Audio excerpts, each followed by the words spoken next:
Bismillahirrahmanirrahim. Innal hamdalillahi nahmaduhu wa nasta'inuhu wa nastaghfiruhu wa natubu ilaihi wa na'udzu billahi min syururi anfusina wa min sayyiati a'malina.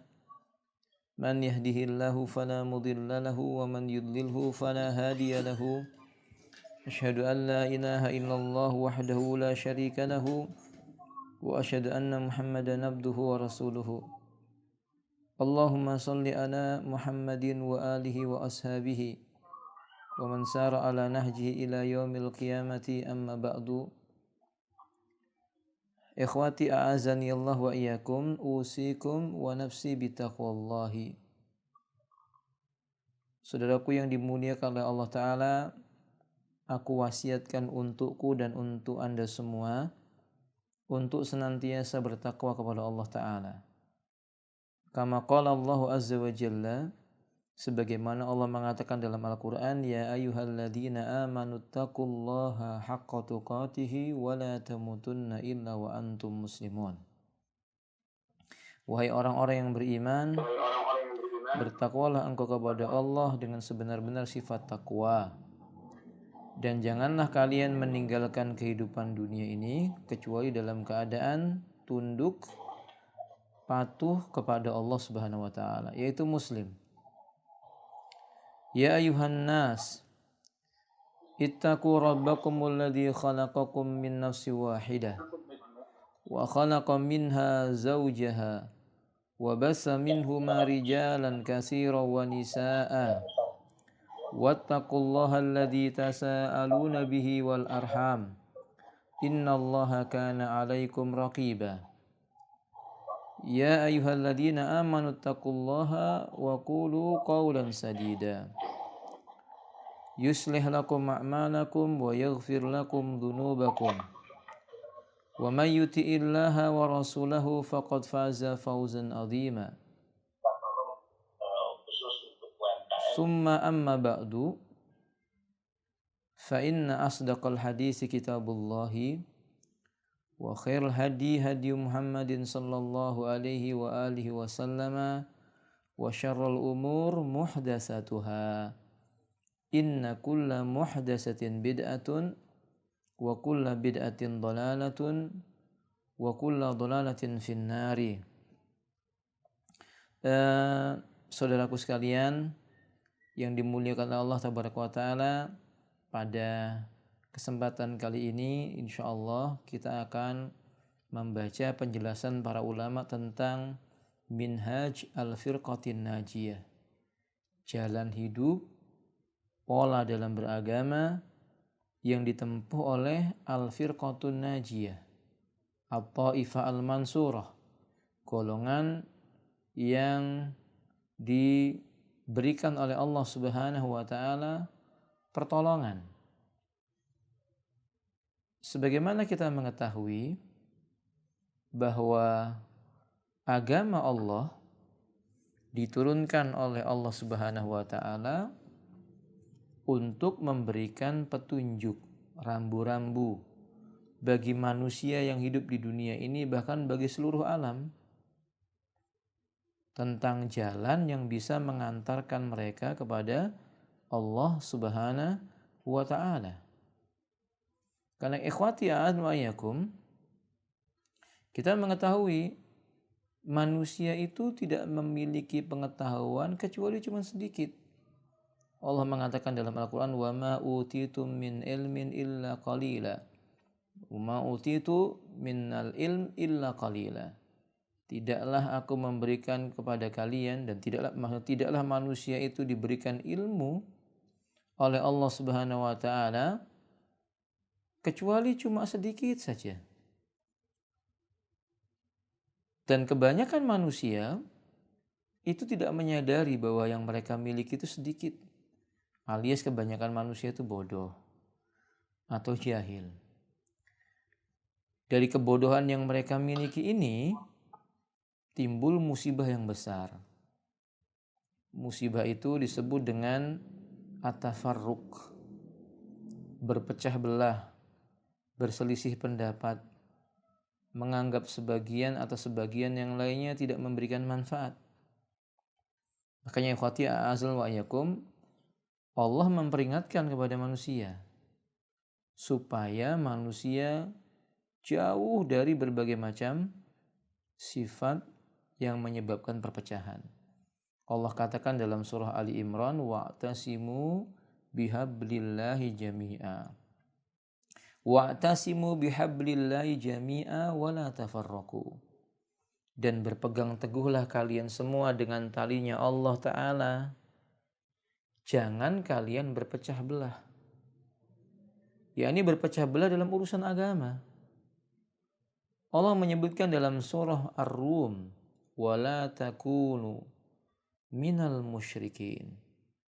Jangan kalian menjadi seperti golongan orang-orang musyrik. Minal ladina farraqu dinahum, golongan orang-orang yang mereka memecah belah agama mereka. Wa kanu syi'a, kullu hisbin bima ladaihim farihun. Dan mereka berbangga-bangga, masing-masing hizb atau pecahan atau kelompok-kelompok itu saling menyombongkan sebagian atau sebagian yang lainnya. Ayat ini menjelaskan larangan kaum muslimin meniru kebiasaan orang-orang musyrik yang memecah belah agama mereka. Wa qala alaihi salatu wassalam, dalam sebuah riwayat yang sahih Nabi kita berpesan, usikum bitaqwallahi azza wa jal. Aku berwasiat kepada kalian dengan wasiat agar bertakwa kepada Allah azza wa jalla. Wasam'i, dan aku berwasiat kalian hendaknya memiliki sifat mendengar wa ta'ah serta patuh dan taat. Wa in ta'ammar alaikum abdun habasi, sekalipun yang memerintah kalian itu seorang budak habsi. Ini kinayah agar seorang mukmin wajib mentaati, mematuhi, mendengarkan arahan yang datang dari pemimpin mereka. Sekalipun pemimpinnya itu bodoh, jahil, atau zalim.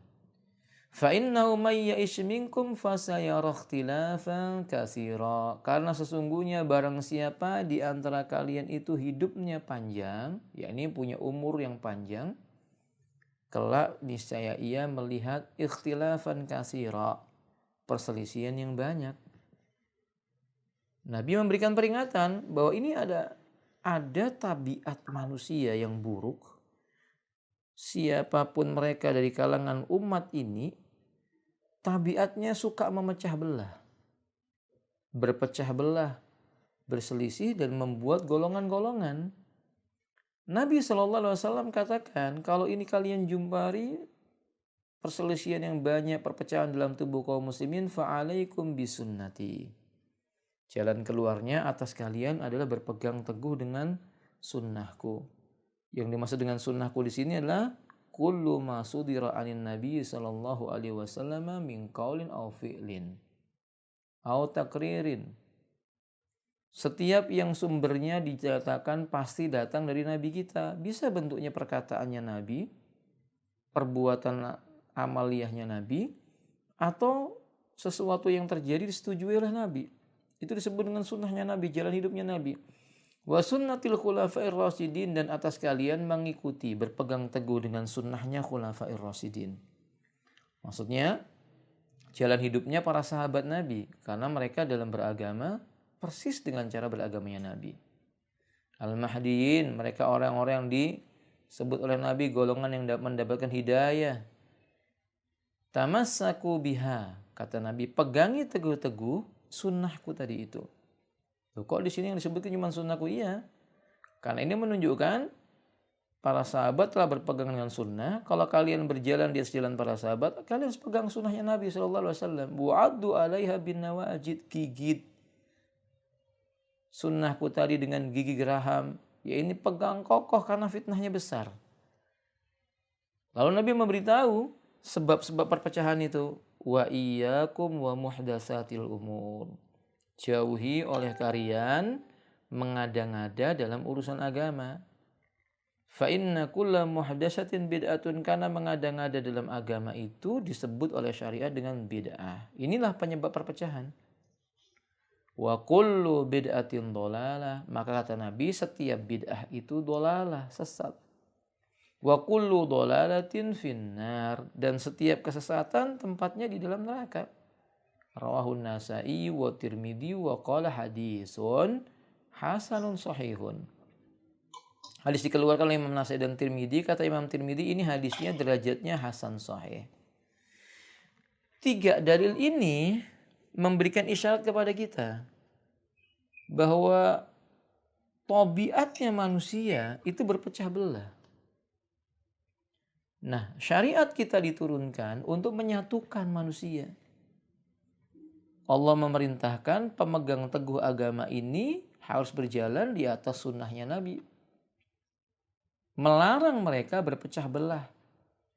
Seolah-olah ayat dan hadis ini menjelaskan kepada kita perpecahan itu sunnatullah yang tidak bisa dihindarkan. Tapi Allah melalui Rasulnya memberikan solusi. Solusinya apa? Kembali kepada agama yang dipegangi oleh Nabi, yang para sahabat dahulu berjalan di atasnya. Dan sekaligus Nabi memberitahu penyebab terbesar perpecahan itu apa? Mengada-ngada dalam urusan agama, yang kita menyebutnya dengan apa, ikhwan? Bid'ah. Kita menyebutnya dengan sebutan ini perbuatan bid'ah dalam urusan agama, bukan dalam urusan dunia. Wa qala sallallahu alaihi wasallam, maka beliau mengatakan, ala wa inna man qablakum min ahli kitab iftaraku ala sintaini wa sab'ina millah. Tadi sudah saya sebutkan bahwa perpecahan ini tabiatnya manusia, sudah sunnatullah. Nabi mengabarkan kepada kita, ketahuilah olehmu, sungguh orang yang datang sebelum kamu dari golongan ahli kitab itu, mereka juga berpecah belah menjadi 72 golongan. 72 millah. Wa inna hadhil millah, sedangkan agama ini, maksudnya umat Islam ini, sataftariku ala salasin wa sab'ina, justru terpecah menjadi 73. Berarti lebih banyak dibandingkan dengan ahlul kitab. Apakah yang menandakan agama Islam itu salah? Tidak. Agamanya enggak salah. Yang keliru dan menyimpang itu mereka-mereka yang menisbahkan kepada agama ini lalu beragama tidak sesuai dengan yang dimaui oleh Islam. Ini yang salah. Agamanya enggak akan salah. Islam tidak akan salah. Nah, sintani wasabuna finnar, dari 73 golongan itu kata Rasulullah 72-nya itu di dalam neraka. Bapak Ibu, teman-teman, ini harus diingat. Ini yang mengucapkan Nabi, bukan saya. Kita hanya menyampaikan ulang riwayat yang menyebutkan sintani wasabuna finnar wa wahida fil jannah. Yang 72 golongan nyemplung masuk ke dalam neraka, yang 1 golongan aja yang di surga. Wahia al-jamaah. 1 golongan ini sering dikenal dengan sebutan al-jamaah. Bukan organisasi al-jamaah ya. Rawahu Ahmad, dikeluarkan hadisnya oleh Imam Ahmad. Wa ghairuhu, dan yang selainnya. Wasanahu al-Hafidh Ibnu Hajar al-Asqalani, dan dihasil oleh al-Imam al-Hafidh Ibnu Hajar al-Asqalani. Wa fi riwayatin, di riwayat yang lainnya lafadznya berbunyi begini. Kulluhum finnari illa millatin wahidatin.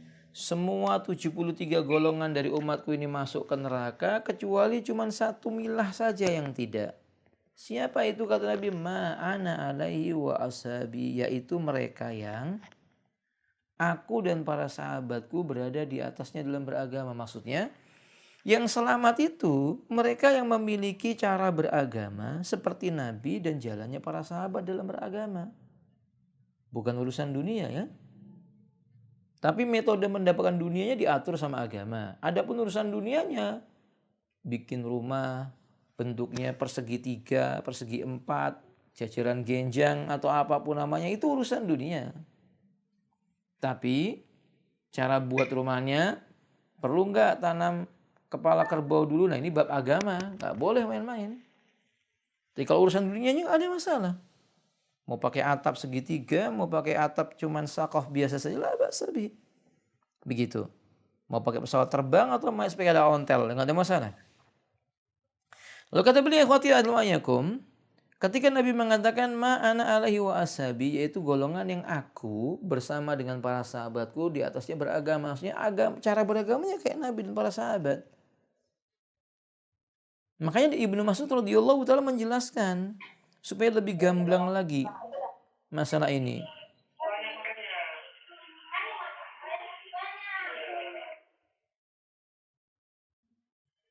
Baik. Teman-teman coba diperhatikan dulu handphonenya mungkin di mute, kemudian kalau bermajelis mungkin nyari tempat yang bisa konsentrasi, jangan di tengah anak-anak yang lagi ngobrol dan bicara, nanti malah nggak dapat ilmunya. Sayang banget kan kalau handphonenya hidup nggak didengerin, atau laptopnya nyala sekedar untuk bunyi-bunyian suara-suara sambilan. Sayangnya apa? Satu, kuotanya terbuang, ditanya sama Allah. Dua, waktunya terbuang. Tiga, listriknya juga biayanya nambah gitu tuh. Empat, ya nggak ada masuk ilmu ke dalamnya, ini lebih parah. Yo sayang, nanti di yaumil qiyamah ditanya loh sama Allah subhanahu wa ta'ala. Jadi ya, karena kondisi kita mampunya bermajelis ilmu dengan cara daring seperti ini atau menggunakan media online ini, kita sabar. Tapi kesabaran kita dengan ujian tidak membuat kita menjadi menuntut ilmunya menjadi lebih kendor semangatnya. Jangan wah cuma di handphone aja kok, masukkan kantong, yang penting bunyi, sambil tidur-tiduran merem dan dengkur, ya jangan begitu ya. Ini ilmu biar Allah memberkahi majelis ilmu kita. Dengarkan baik-baik, kira-kira tidak bermanfaat ya ditinggalkan. Tapi kalau bermanfaat semoga jadi sebab kebaikan buat kita. Tapi kita lanjutkan. Jadi Bapak Ibu dan sekalian, teman-teman yang dimuliakan Allah Taala, Ibnu Mas'ud menceritakan salah satunya kata beliau, khatta lana Rasulullah sallallahu alaihi wasallam khattan biyadi. Rasulullah sallallahu alaihi wasallam menggaris satu buah garis dengan tangannya yang dia gambarkan untuk kami. Jadi Nabi itu membuat garis lurus di tanah, ya, dengan tangannya. Sehabis itu beliau berkata, summa qala, hadza sabilullahi mustaqiman. Ini adalah gambaran tentang jalan Allah. Cuma satu garisnya itu, menandakan jalannya cuma satu. Lurus dia bentuknya, menandakan ini merupakan sesuatu yang benar, mustaqiman. Wa khatta khututan an yaminihi wa shimalihi. Lalu beliau menggaris di kanan dan di kiri garis tersebut, Bapak Ibu. Garis-garis yang jumlahnya banyak. Makanya disebut oleh beliau khututon, jamak daripada khattun. Banyak garis di kanan dan di kirinya garis yang lurus itu. Summa qala, lalu beliau berkata, hadihi as-subulu.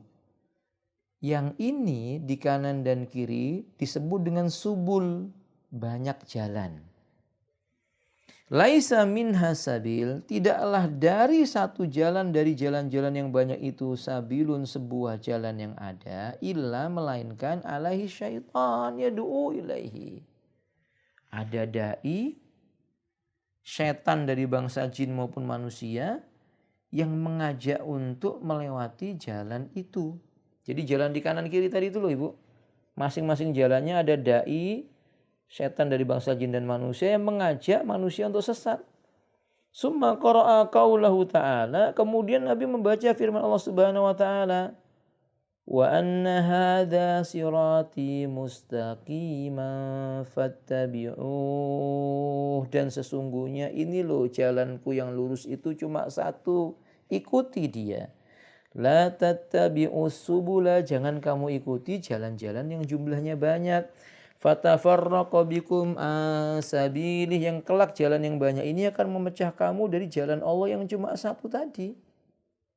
Seolah-olah Allah mengingatkan kepada kita, kalau manusia mengikuti jalan-jalan yang jumlahnya banyak, kelihatannya ramai, itu justru menyesatkan mereka dari jalannya Allah Subhanahu wa taala. Dzalikum wassaqum bi la'allakum tattaqun. Demikian itulah kami wasiatkan dengannya kalian, agar kalian itu mau bertakwa kepada Allah Subhanahu wa taala. Hadis ini sahih, dikeluarkan oleh Imam Ahmad dan Imam Nasa'i. Ikhwati a'udzu iyyakum. Ada hal penting yang perlu kita perhatikan. Apa itu ikhwati a'udzu iyyakum?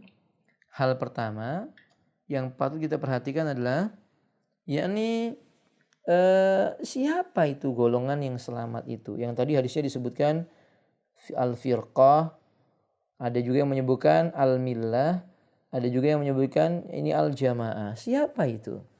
Kata Syekh Abdul Qadir Al-Jailani, Syekh Abdul Qadir Al-Jailani ya, ini ulama Ahlus Sunnah wal Jamaah. Beliau mengatakan dalam kitab Al-Ghunyah, Al-Ghunyah kata beliau, ammal firqatun najiyatu faya ahlus sunnati wal jamaah. Adapun golongan yang diselamatkan oleh Allah atau al firqatun najiyah itu, mereka adalah rombongan kelompok manusia yang disebut dengan ahlus sunnah wal jamaah. Wa ahlus sunnati la isma lahum illa ismin wahidin. Dan beliau mengatakan bahwasanya ahlus sunnah dan tidak ada.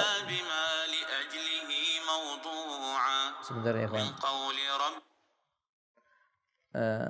Dia mengatakan di sini bahwa Ahlus Sunnah itu tidak ada nama yang lain bagi beliau. Bagi nama Ahlus Sunnah itu tidak ada nama yang pantas dan cocok yang disebut dengan Ahlus Sunnah itu melainkan Ashabul Hadis. Saya ulangi, tidak ada nama lain yang lebih pantas dan cocok disebut dengan Ahlus Sunnah kecuali dia adalah Ashabul Hadis. Ulama-ulama ahlul hadis. Jadi kalau kita mau tahu, lu siapa yang namanya ahlus sunnah wal jamaah? Jawabannya adalah mereka itu ahlul hadis. Siapa sih ahlul hadis itu? Ya orang-orang yang berkecimpung hidupnya dengan hadisnya Rasulullah SAW untuk memisahkan mana yang sahih dan mana yang sakim, mana yang sehat, mana yang berpenyakit. Serta orang-orang yang menempuh jalannya ahlul hadis ini. Wallahu ta'ala alam bisawab. Tayyib. Kemudian ikhwati a'azaniyallah wa iyyakum. Qala mualliful kitab. Muallif mengatakan bahwasannya yang dimaksud dengan golongan Ahlus Sunnah wal Jamaah ini, mereka adalah orang-orang yang patuh dengan perintahnya Allah Ta'ala. Apa perintah Allah Ta'ala itu? Berpegang teguh dengan tali Allah. Sebagaimana kata Syekh penulis kitab Al-Firqatun Najiyah Muhammad Jamil Jainu rahimahullah ta'ala, ya'murunallahu subhanahu wa ta'ala an na'tasima jami'an bil Qur'anil Karim. Allah subhanahu wa ta'ala memerintahkan kita semua berpegang teguh dengan Al-Qur'anul Karim. Wa alla nakuna minal musyrikin, dan agar kita tidak menjadi golongan seperti kaum musyrikin al-mutafarriqin yang suka berpecah belah fi dinikim dalam urusan agama mereka, syai'an wa ahzaban, bangga berkelompok-kelompok dan bergolong-golongan. Wa yukhbiruna rasul al-karim, sembari demikian pula Rasulullah SAW yang mulia memberitakan kepada kita, anal yahuda, Yahudi, wan nasara, Nasrani, tafarraqu kasiran, mereka berpecah belah, banyak sekali perpecahannya, 70 lebih. Wa anal muslimina sayaftaraqu aksaru minhum, sementara sayatafarraqu aksaru minhum. Adapun golongan kaum muslimin itu pecah belahnya malah lebih banyak dibanding ahlul kitab. Wa anadil firqah satakunu ardatan lidukhulin nari, dan golongan-golongan yang banyak itu tadi akan disodorkan masuk ke dalam neraka. Linkhirafiyah, penyebabnya karena mereka menyimpang dari agama. Wa bu'duha an kitabi rabbiha wa sunnati nabiyya, dikarenakan mereka jauh dari Al-Quran dan jauh dari melaksanakan sunnahnya Nabi. Wa anna firqatan wahidatan najiyatan minha satadkhulul jannah, dari 73 itu ada satu golongan yang akan selamat masuk ke dalam surganya Allah, wahiyal jamaah al-mutamassika bil kitabi was sunnah, yaitu golongan manusia yang berpegang teguh dengan erat terhadap Al-Quran dan sunnahnya Nabi yang sahih. Wa amali ashabi Rasulullah SAW, dan amaliyah perbuatannya sahabat-sahabat Nabi pun dia kerjakan. Inilah sunnah. Jadi ikhwati alaikum, nah ini dia. Ini Allah dan Rasulnya sudah menginformasikan umat akan pecah belah, lalu beliau menginformasikan ada satu nanti yang selamat. Yang 72 itu masuk neraka, satu neraka Allah menyelamatkannya dari siksa api neraka. Satu golongan yang akan Allah selamatkan dari siksa api neraka maksud saya. Pertanyaannya sekarang adalah, mereka ini seperti apa? Yang satu golongan itu loh. yang diselamatkan oleh Allah Subhanahu wa taala. Supaya kita bisa mengenalinya, tentu kita butuh pertanda atau isyarat golongan ini seperti apa ciri-cirinya. Nah, pertama Ibu perhatikan al-firqatun najiyah. Golongan ini disebut oleh Nabi dengan sebutan firqatun najiyah. Golongan ini biasanya hum qillatun bainan nas. Dibandingkan dengan jumlah manusia yang ada di muka bumi ini, mereka adalah kelompok yang sangat minoritas. Ibu-ibu, mayoritas di negeri ini kaum muslimin. Tapi kelompok yang minoritas dari kaum muslimin yang ada ini Ahlus Sunnah atau Firqatun Najiyah. Mereka sedikit sekali, di antara manusia ini paling sedikit. Dan lahum Rasulullah sallallahu alaihi wasallam biqaulihi, mereka itu golongan yang Nabi mendoakan atas mereka kebaikan. Nabi mendoakan kebaikan buat mereka maksudnya. Apa itu doanya Nabi? Kata Nabi, tuba lil ghuraba. Tuba, bahagia golongan-golongan ini karena dianggap asing oleh manusia. Berbahagia kelompok ini karena manusia mengasingkannya atau dia dianggap aneh. Unasun solihun, mereka itu soleh. Jadi kalau disebut ibu-ibu, kalau mereka itu manusia yang soleh, berarti bagaimana amat? Mereka rajin mempelajari agama, mereka mempraktekkan pelajaran agamanya, mereka mendakwahkannya manusia untuk mengikutinya, dan mereka sabar dalam menjalaninya. Itu yang disebut dengan soleh. Fi unasin su'in kasirin, hidup di tengah-tengah manusia yang mayoritasnya berbuat kejelekan. Jangan dilihat mereka itu cuma orang-orang yang di luar Islam, tidak. Bahkan mereka orang-orang yang menisbahkan diri kepada Islam. Mereka muslim kadang-kadang, tapi hobi berbuat maksiat. Ya berzina, ya korupsi, ya mencuri, ya dan ya yang lainnya. Pokoknya sesuatu yang mengandung keburukan. Nah, Firqatun Najiyah itu di antara manusia-manusia yang begitu ikut arus zaman, jumlahnya Firqatun Najiyah itu sedikit. Man ya'sim aksaru mimman yuti'ihim. Yang jatuh cinta dengan ghuraba ini atau golongan yang diselamatkan oleh Allah Ta'ala ini dengan orang yang benci, jumlah yang jatuh cinta kepada mereka lebih sedikit dibandingkan dengan yang benci. Yang benci kepada mereka banyak. Yang suka mencaci mereka banyak. Yang menyelisih Ahlus Sunnah banyak. Yang menuduh dengan tuduhan keji banyak dibandingkan dengan yang membela-bela mereka al-Firqatun Najiyah. Dengan kata lain ibu-ibu, Firqatun Najiyah itu dianggap nyeleneh, dianggap orang aneh, dianggap sesat, padahal kebalikannya. Walaqad akhbar anhumul Qur'anul Karim, bahkan Allah telah mengkhabarkan dalam Al-Qur'anul Karim, kata Allah ketika memuji golongan ini, wa qalilum min ibadiyasy syakur, dan memang sedikit sekali dari kalangan hamba-hambaku itu yang pandai bersyukur. Hada wallahu alam bisawab. Jadi ingat ya Bu ya, ciri yang pertama itu biasanya mereka apa umat? Qillatun bainan nasi, unasun solihuna fi unasin su'in kasir. Di antara manusia mereka adalah golongan yang mayoritas. Mereka adalah golongan yang minoritas. Sifat mereka soleh, hidup di tengah-tengah orang yang berbuat kejelekan. Taib, sanian. Kita lihat ibu-ibu sekarang ciri golongan ini yang kedua. Yu'adihimul kasiru minan nasi wa yaftaruna alaihim wa yanalbazunahum bil alqabi wa lahum uswatun bil anbiya'i alladina qalallahu anhum.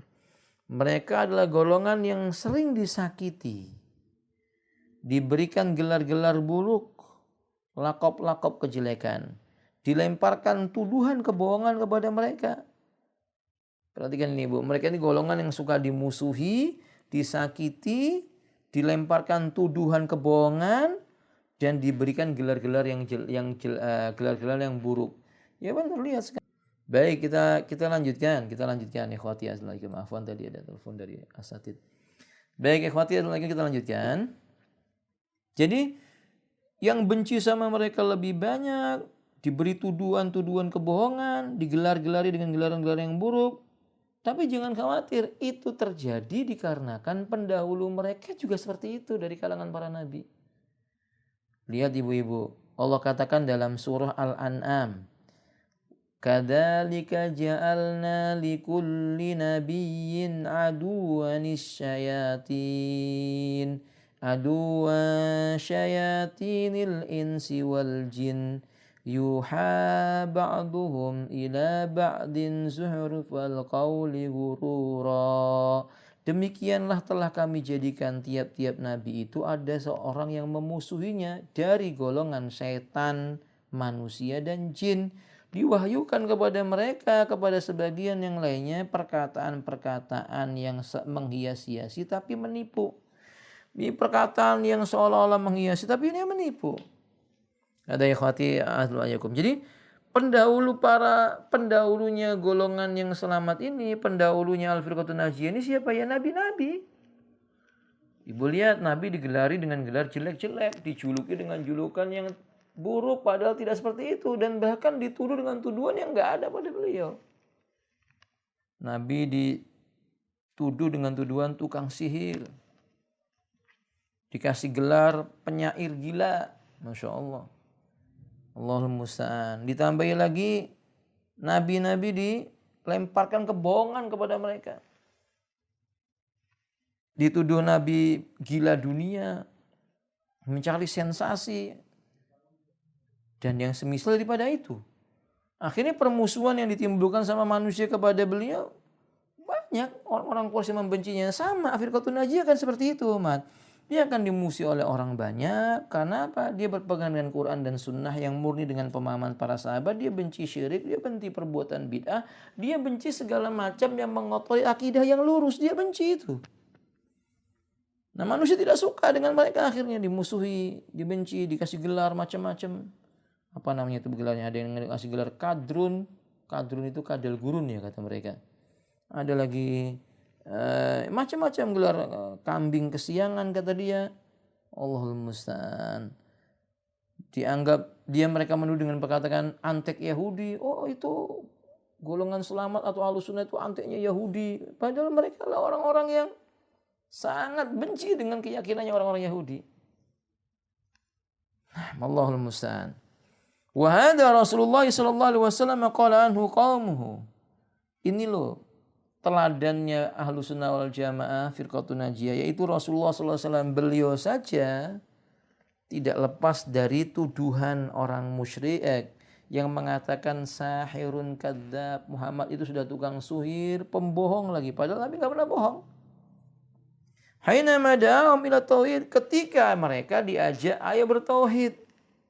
Wa kanu qabla dzalika yusammuna as-sadiqul amin, sebelum diajak bertauhid mereka mengatakan Nabi Muhammad itu orang yang paling jujur dan terpercaya, enggak pernah dusta. Begitu diajak bertauhid, diajak. Sama seperti ibu-ibu. Dulu sebelum ngaji sunnah, belum belajar tentang akidah yang lurus ini, jilbabnya masih bongkar pasang misalnya, pakaiannya masih ngapret-ngapret, enggak ada yang ngejek. Begitu ibu-ibu pakai jilbab agak gede dikit, kata dia balap karung siang bolong. Jilbabnya dibilang karung. Allahul musta'an. Apalagi ibu pakai cadar, akan dituduh oleh mereka ninja gurun pasir kata dia. Allahul musta'an. Ada aja. Kenapa begitu, umat? Karena memang yang suka berkata begitu itu diikuti sama setan, dibisik-bisikan perkataan untuk mengeluarkan kalimat-kalimat pedas yang menyakitkan hati kaum muslimin. Tapi Firqatun Najiyah tidak akan pernah gentar, enggak goyah keyakinannya. Su'ila Syekh Abdul Aziz bin Bas anil Firqatin Najiyah. Dulu Imam Abdul Aziz bin Bas pernah ditanya, siapa sih yang pantas disebut dengan Firqatun Najiyah itu? Faqal, kata Syekh bin Bas, humus salafiyun. Mereka itu disebut dengan salafiyun. Maksudnya apa salafiyun itu? Apa salafiyun itu produk keluaran pesantren khusus lalu dianggap salafi gitu? Apakah salafiyun itu golongan yang mukanya datar, nggak pernah senyum? Ya enggak lah. Apakah salafiyun itu kelompok wanita bercadar, kalau taklim gerumbul khusus yang bercadar, nanti mereka yang tidak bercadar diabaikan dan dicuekin? itu bukan salafiyun. Bukan begitu. Salafiyun itu artinya pengikut jalan yang pernah dilewati oleh sahabat dalam beragama. Kata Al-Imam bin Bas, wa kullu man masya ala tariqati salafi salih. Dan yang disebut dengan firqatun najiyah itu semua orang siapapun dia dalam beragama menempuh jalannya orang terdahulu yang soleh, yaitu ar-rasul was sahabah. Rasulullah SAW bersama dengan para sahabat ridwanullah alaihim jami'an. Itu yang disebut dengan al-firqatun najiyah. Hadihi ba'du manahij wa alamatul firqatun najiyah wa sa'atakallamu. Kata beliau, ini manhaj sebagian dan ciri-ciri yang terdapat pada Ahlus Sunnah atau Al-Firqatun Najiyah. Nanti kita akan berbicara lagi kepada Anda, kata beliau, bab rincian tentang kelompok yang disebut dengan Ahlus Sunnah wal Jamaah ini.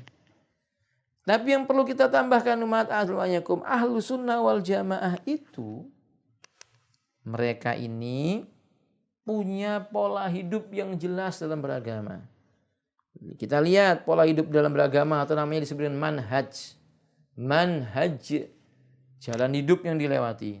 Gimana jalan hidupnya Ahlussunnah wal Jamaah? Ini ibu-ibu, kalau kita seperti ini insya Allah kita golongan yang selamat. Tapi kalau kita enggak seperti ini atau kebalikannya, hati-hati. Satu, hiyallati taltazimu minhajar Rasulillah sallallahu alaihi wasallam fi hayati wa minhaji ashabi min ba'dihi.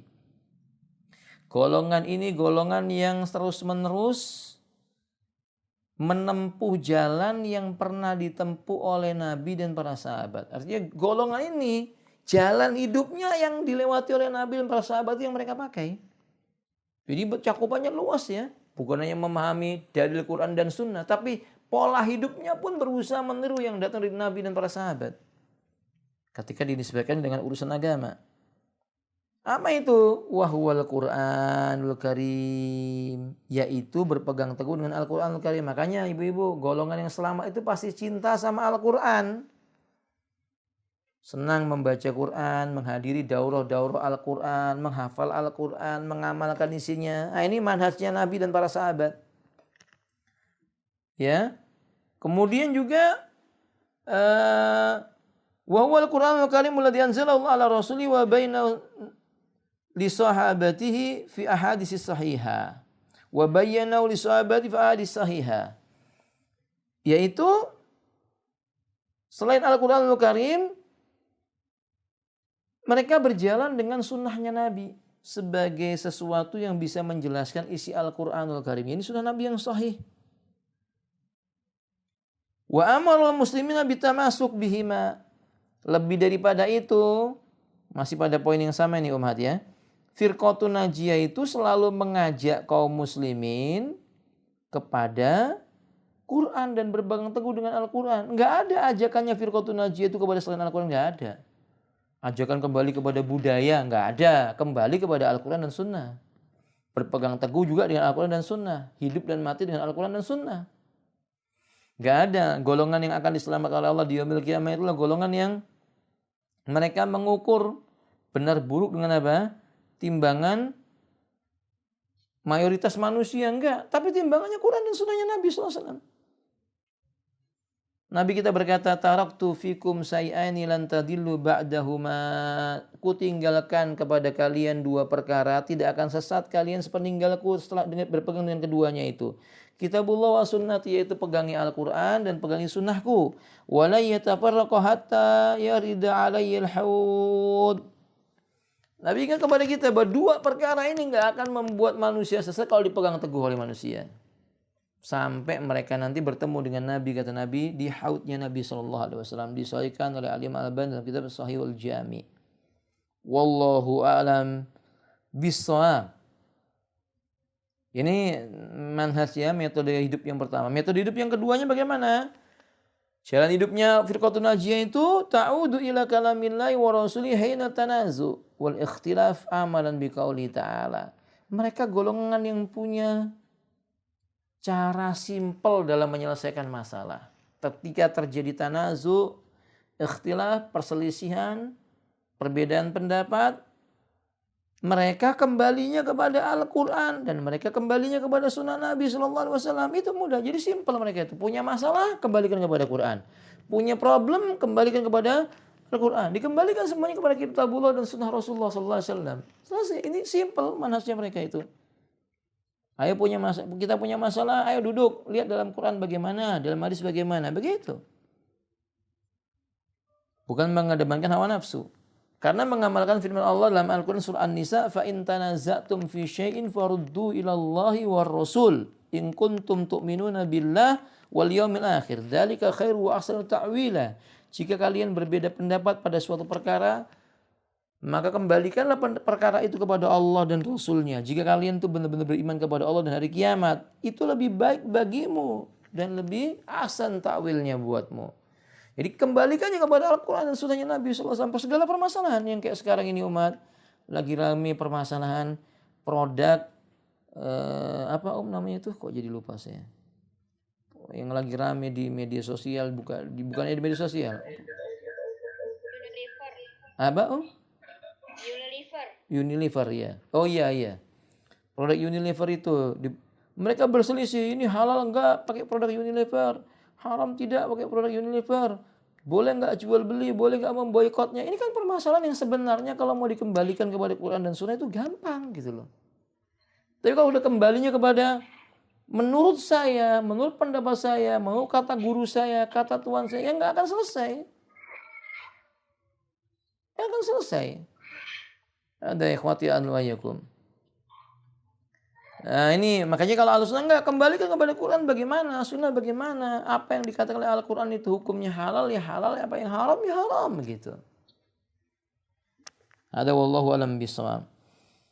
Tayyib. Wa qala ta'ala, Allah juga mengatakan fala wa rabbik, maka demi Rabbmu hai Muhammad la yu'minun, mereka itu enggak dikatakan beriman hatta yuhaqimuk, sampai mereka menjadikan kamu hakim fima syajara bainahum, pada perkara yang mereka perselisihkan. Lihat dikembalinya kepada siapa ya? Kepada Rasulullah sallallahu alaihi wasallam. Kepada Rasulullah sallallahu alaihi wasallam. Sekarang begini Ibu. Belum kita bicarakan tentang hukum jual beli produk Unilevernya.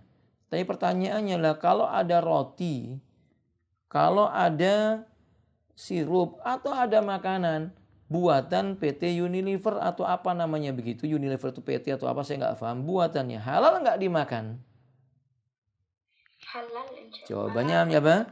Halal. Ya berarti sudah selesai. Kalau gitu produknya halal. Timbul pertanyaannya adalah, ini diperjualbelikan halal atau haram? Dilihat Nabi bagaimana dulu. Oh Nabi dulu pernah makan roti buatan orang Yahudi. Nabi pernah jual beli dengan orang-orang kafir Yahudi. Benar. Akan tetapi yang dilarang itu munculnya wala dan loyalitas. Bentuk loyal kepada sesuatu yang terang-terangan di dalamnya ada kemaksiatan. Ini yang nggak boleh. Tapi membelinya lah hajat duniawiyah yang pada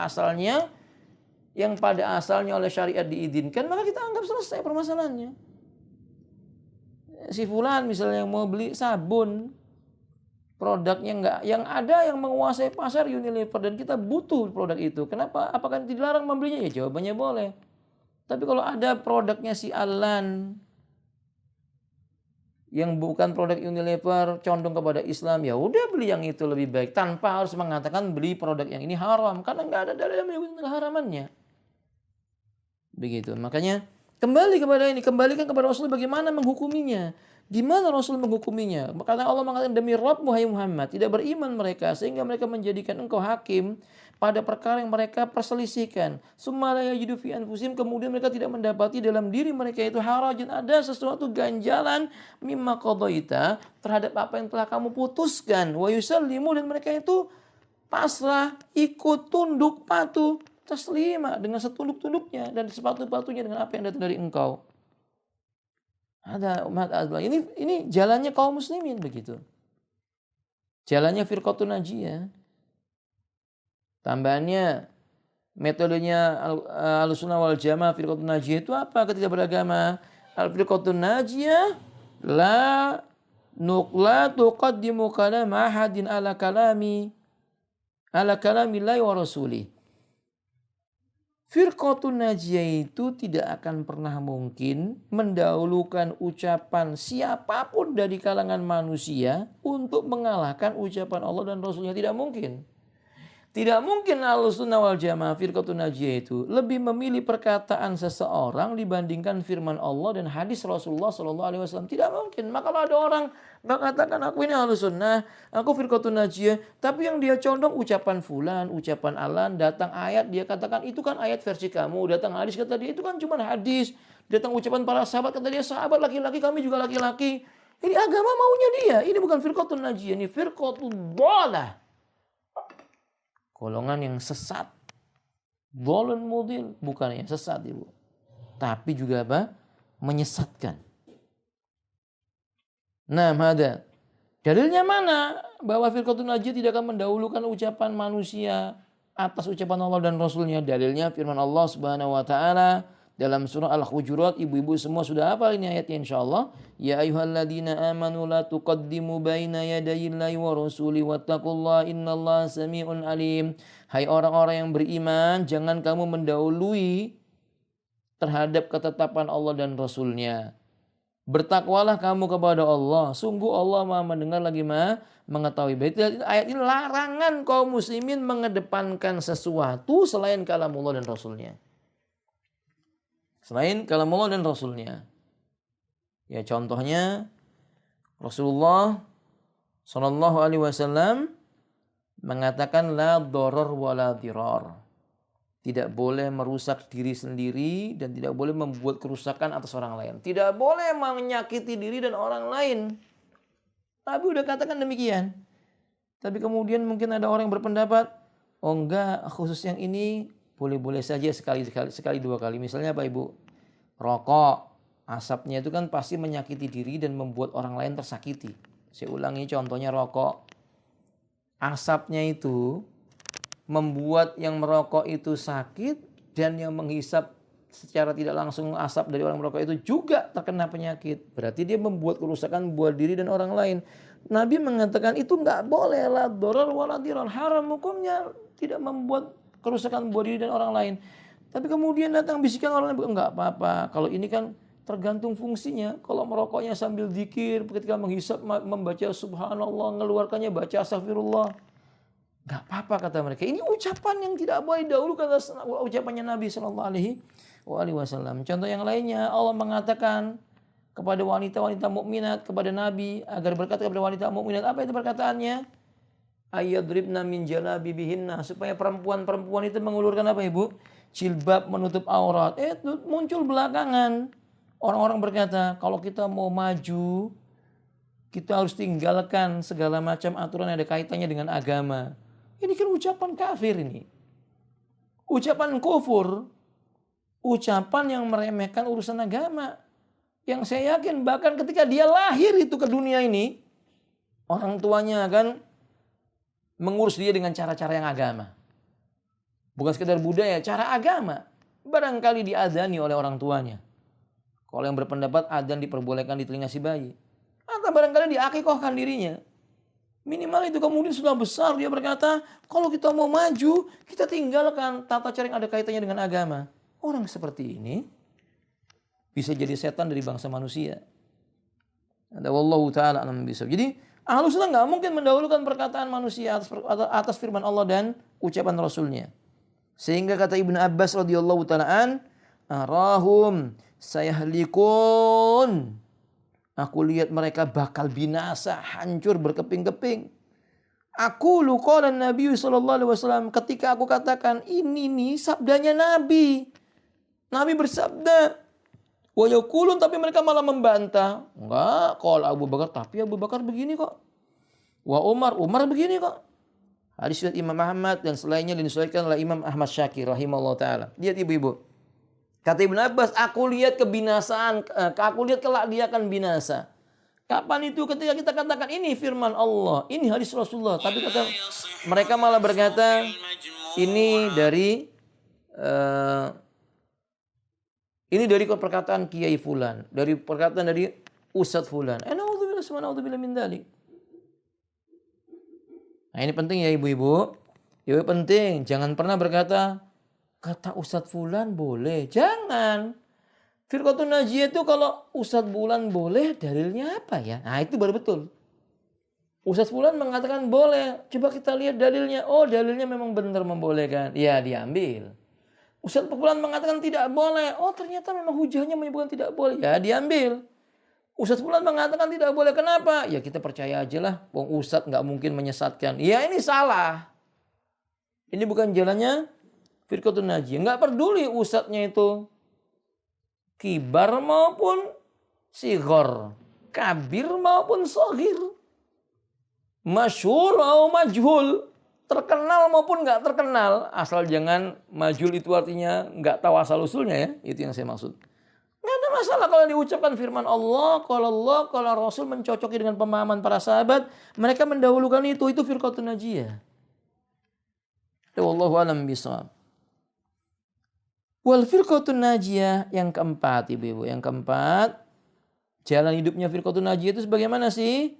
Yakni ta'tabirut tauhid wa ifradullah bil ibadah kaddu'a wal istighasa wal isti'ana waqta syiddati war rakha'i wad dabhi wan nadari. Selalu memperhatikan dan memfokuskan tentang permasalahan tauhid.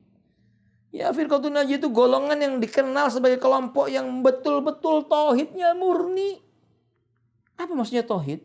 Mengesahkan Allah dalam urusan-urusan yang terkait dengan ibadah seperti berdoa, melarang berdoa kepada mayit-mayit, melarang berdoa meminta tolong kepada jin-jin, wal isti'anah, melarang beristi'anah kecuali kepada Allah. Karena kita membaca surah Al-Fatihah bagaimana bunyinya Bapak? Iyyaka na'budu wa iyyaka nasta'in. Kalimat iyyaka itu diletakkan di depan, itu menandakan tentang pentingnya masalah ini dan menjadikan bukti satu-satunya yang berhak disembah itu dan diibadahi oleh Allah Ta'ala. Iyyaka na'budu wa iyyaka nasta'in. Hanya kepada Engkau ya Allah kami beribadah dan hanya kepada Engkau kami minta tolong. Maka nggak boleh meminta pertolongan kepada selain Allah. Minta tolong kepada Nyai Roro Kidul nggak boleh. Wal istighosah, demikian pula istighosah. Baik waktu siddah dalam kondisi sulit warraha maupun dalam kondisi yang lapang. Wadzabhi wan nadar. Demikian pula ketika menyembelih hewan. Demikian pula ketika bernadar. Dan yang lain-lainnya. Dan demikian pula wa tutilu wal hukmu bima anzalallah. Berhukum dengan yang datang dari Allah. Wa ghairu dzalik min anwa'il ibadah, dan selain itu dari perkara-perkara yang sifatnya ibadah, huwal asasul ladzi tubna alaihi daulah al-islamiyah as-sahihah, di mana tauhid ini pondasi yang paling mendasar untuk tegaknya kehidupan bernegara yang islami, yang diatur dengan aturan Islam. Itu tauhid. Mereka lebih ini menitik beratkan dan memfokuskan dakwah tauhid. Wala budda min ibadi syirki wa mudaharatil mawjudati fi aqsal biladil islamiyah. Sehingga Ahlussunnah wal Jamaah memberikan perhatian yang sangat serius terhadap perkara-perkara yang berbau syirik. Sikap terang-terangan menyekutukan Allah Ta'ala. Dan ini yang banyak terjadi di permukaan bumi negeri Islam yang ada. Kecuali yang dirahmati oleh Allah Ta'ala. Negerinya mayoritasnya muslim, tapi lihat kaum muslimnya nggak kenal tauhid, syirik dianggap biasa-biasa aja. Li'annahu min muqtadiyatit tauhid, karena konsekuensi tauhid itu apa Ibu? Menjauhkan, membumianguskan, menghilangkan segala hal yang berbau syirik, nggak peduli atas alasan adat istiadat, budaya ataupun seni. Kalau melanggar syariatnya Allah Ta'ala harus diselesaikan. Itu Firqatun Najiyah demikian.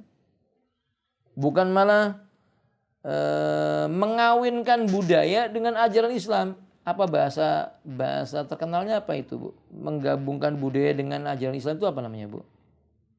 Apa, Bapak? Tuh. Enggak tahu juga. Ya kan? Ya jadi itu.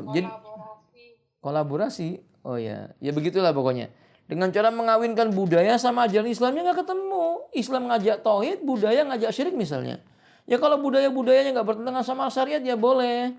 Berarti budaya kalau makan mulutnya tidak berkecap-kecap, itu kan tidak bertentangan sama syariat, bagus. Seperti budaya kalau wanita bertamu dengan, kalau ada suami istri bertamu, ini saya ingat banget Bu ya, di zaman kami masih kecil dulu, itu kalau bertamu ke rumah tetangga, itu laki-laki sama perempuannya dipisah. Ibu-ibunya di belakang sama rombongan ibu-ibu, nanti di ruang tamu bapak-bapaknya. Oh sekarang enggak. Sekarang dicampur baur kayak es begitu. Allahul musta'an. Ini kenyataan yang kita jumpai gitu. Ada wallahu taala alam bisawab. Ya, kalian juga mengatakan di sini ikhwati anwayakum wala yumkinun nasru li ayyi jama'atin tumalu tauhid. Anda harus perhatikan dengan baik. Tidak akan mungkin datang sebuah pertolongan dari Allah taala untuk menegakkan Islam ini di muka bumi kecuali dengan mementingkan dan mendahulukan tauhid. Golongan yang meremehkan bab tauhid enggak akan dapat kemenangan. Kelompok yang misalnya kerjanya ngajak sholat, kan baik, betul, ngajak orang sholat baik, tapi nggak pernah bicara tauhid. Ada orang sholat pakai jimat dibiarin, yang penting sholat. Ada orang sholat, tapi profesinya dukun, dibiarin, yang penting sholat. Kata dia dukun Islami, la haula wala quwwata illa billah, dukun kok Islami. Sampai kiamat nggak ada dukun Islami. Nah gitu. Ada seseorang yang masih meyakini hari sial, hari baik. Kalau mau nikah cari hari ini, cari hari itu. Bikin rumah, pasang batu bata pertamanya hari ini, hari itu. Yang kayak begini nih. Ikhwati anwayakum, meremehkan tauhid. Walaupun sholat kemudian gak ditegur, gak akan jaya, gak akan jaya. Sekalipun banyak pengikutnya, tapi pengikutnya banyak Ustadz. Kalau masalah banyak-banyakan pengikutnya, kaum muslimin di perang Badar cuma 300, kaum musyrikin sampai 900, 1.000 orang. Tapi yang Allah jayakan yang mana? Kaum muslimin kalau bertauhid. Kaum musyrikin yang 1.000 orang atau 900 lebih itu gak menang. Maka tauhid, kuncinya tauhid. Tauhid bukan sekedar mengucapkan kalimat la ilaha illallah, tapi harus paham konsekuensinya. Dikirnya la ilaha illallah, tapi jimatnya akar kayu segede tampah begitu misalnya. La haula wala quwwata illa billah. Bagaimana akan jaya? Wala tukafi'u syirku bi anwa'ihi. Wala tukafi'u asyirku bi anwa'ihi. Tidak mungkin pula datang pertolongan kalau kaum muslimin tidak menolak syirik dengan berbagai macam jenis-jenisnya. Tidak menentang syirik dengan berbagai macam jenis. Tidak mau menerangkan syirik itu syirik. Enggak mungkin akan jaya. Kita ingin jaya, sebagian orang ingin tegak daulah Islamiyah. Kita harus tegakkan daulah Islamiyah. Tapi sama dukun melempem.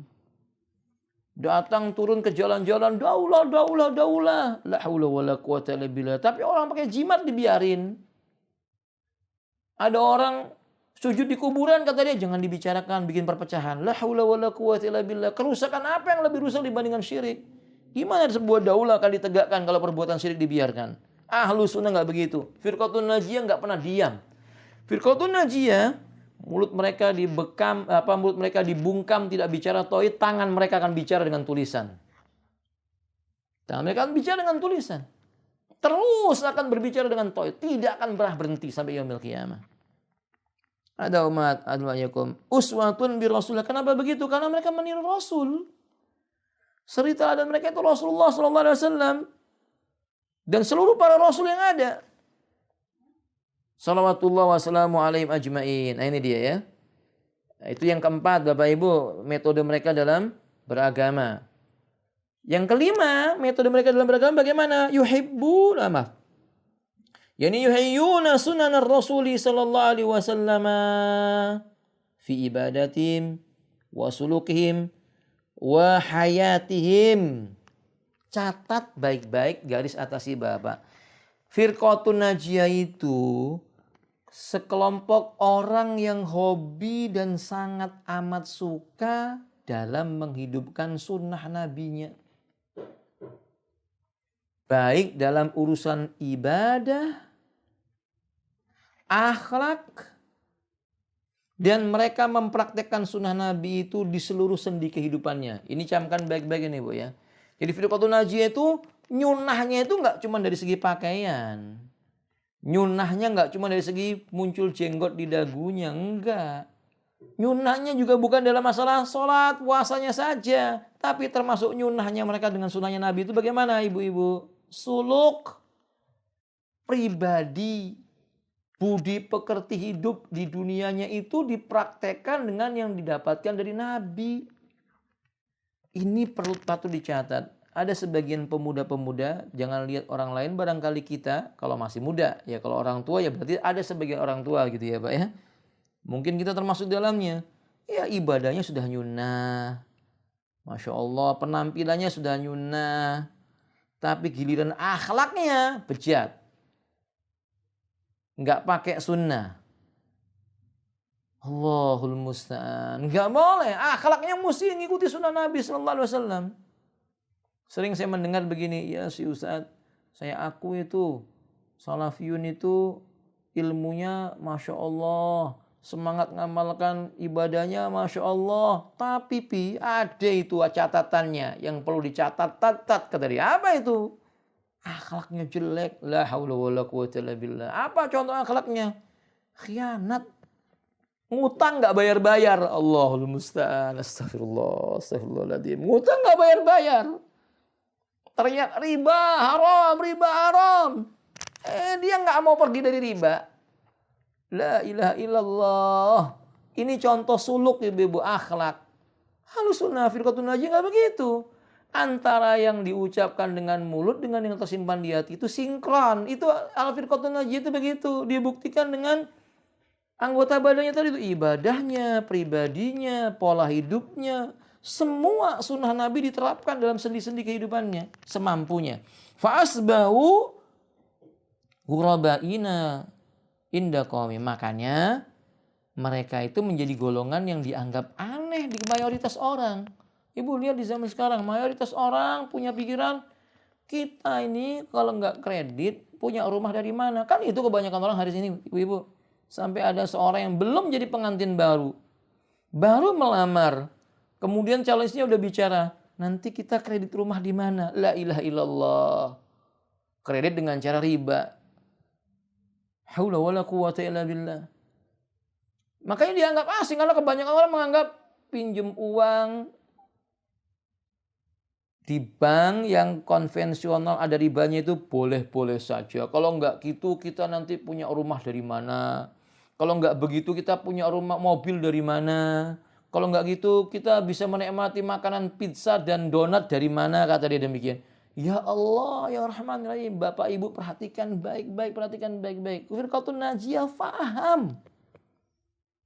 Riba itu haram. Ibu-ibu, saya mau nanya sama ibu-ibu. Boleh enggak kita makan daging bangkai? Jawab. Tidak boleh. Taib. Dalam kondisi tertentu menjadi boleh. Dalam kondisi darurat, kelaparan, nggak punya makanan kecuali daging bangkai, boleh sekedar untuk menegakkan tubuh, bukan dikenyangkan tubuhnya. Daging babi juga begitu. Terpaksa dia makan daging babi karena sekedar untuk menegakkan tubuhnya, bukan mengenyangkan perutnya. Boleh. Faham ibu-ibu? Ayat menyebutkan begitu, sunnah menjelaskan begitu. Kecuali riba, nggak ada istilah darurat. Ibu nggak akan ketemu di dalam Al-Quran maupun hadis, riba itu bisa dijadikan barang yang darurat. Karena darurat ini usaha, terpaksa kita pinjam modal ke bank, nggak ada, itu bukan darurat. Kalau makan daging babi karena darurat, nggak ada makanan, kita cuma secuil supaya boleh, bangkai boleh. Uang hasil mencuri boleh, sekedar untuk menegakkan. Tapi riba nggak ada ayatnya. Nggak ada ayatnya, nggak ada hadisnya. Itu contoh ibu. Makanya dianggap aneh orang-orang sekarang yang meninggalkan riba. Dianggap nyeleneh, dianggap sok suci. Karena memang kaum muslimin belum paham riba itu apa. Mereka tahunya riba itu apa, Bu? Bunga. Sampai ada istilah begini, datang kalau cuma bawa bunga mawar kuno, kata dia. Datang itu kalau ke saya bawa bunga bank. La ilaha illallah. Ini bodoh. Jahil tentang agama. Nasallahu ta'ala assalamu alaikum. Karena dia nggak tahu bahwa bunga itu riba. Na'udzubillah summa na'udzubillah min dzalik. Jadi mereka menjadi golongan yang asing kama akhbara anhum Rasulullah sallallahu alaihi wasallam biqauli, seperti yang Nabi katakan dalam hadis riwayat Imam Muslim, innal islama bada'a ghariban wa sayaudu ghariban kama bada' fatuba lil ghuraba. Sesungguhnya Islam ini awal mula datangnya dianggap asing dan kelak di akhir zaman akan terasa asing seperti di awal mula datangnya. Kata Nabi, tuba, sebuah pohon tuba, kebahagiaan Allah berikan bagi orang-orang yang asing karena melaksanakan sunnah. Karena melaksanakan sunnahnya Nabi SAW. Maka ibu-ibu jangan sedih. Ustaz, saya dulu belum kenal dakwah, usaha lancar loh Ustaz. Gaji gede. Saya punya teman itu ibu Ustaz, dulu saya belum ngaji itu. Gaji saya 1 bulan itu bisa 600 juta. Masya Allah, saya kaget begitu. Tapi setelah ngaji nih Ustaz, 6 juta aja kok susah Ustaz. Saya katakan benar. Karena kamu di masa lalu dibiarkan oleh Allah dengan perbuatan dosamu. Sekarang kamu telah taubat dididik oleh Allah. Allah ingin dosamu di masa lalu dihapus. Cukup 600 ribu 1 bulan. Kalau dulu 600 juta saya katakan demikian. Memang begitu ibu-ibu. Dia menjadi orang yang asing karena begini haram, begitu haram, ini nggak boleh, ini nggak boleh. Ini wajib, yang itu dilarang. Lalu kata mereka kok kayaknya sempit. Iya, karena mereka akan diluaskan di surga, bukan di dunia tempat mereka. Hada wallahu alam bisawab. Tayyib, yang keenam ibu kita singkat. Bapak-bapak sekalian, teman-teman yang dimuliakan Allah Tabaraka wa Taala, al-firqatun najiyah, metode hidupnya al-firqatun najiyah yang berikutnya dalam menempuh jalan hidupnya adalah la tata'assabu illa li kalamillahi wa kalami rasulihi al-ma'sum alladzi la yantiqu anil hawa. Golongan ini dalam beragama, pola hidupnya itu tidak mungkin bersikap ta'assub.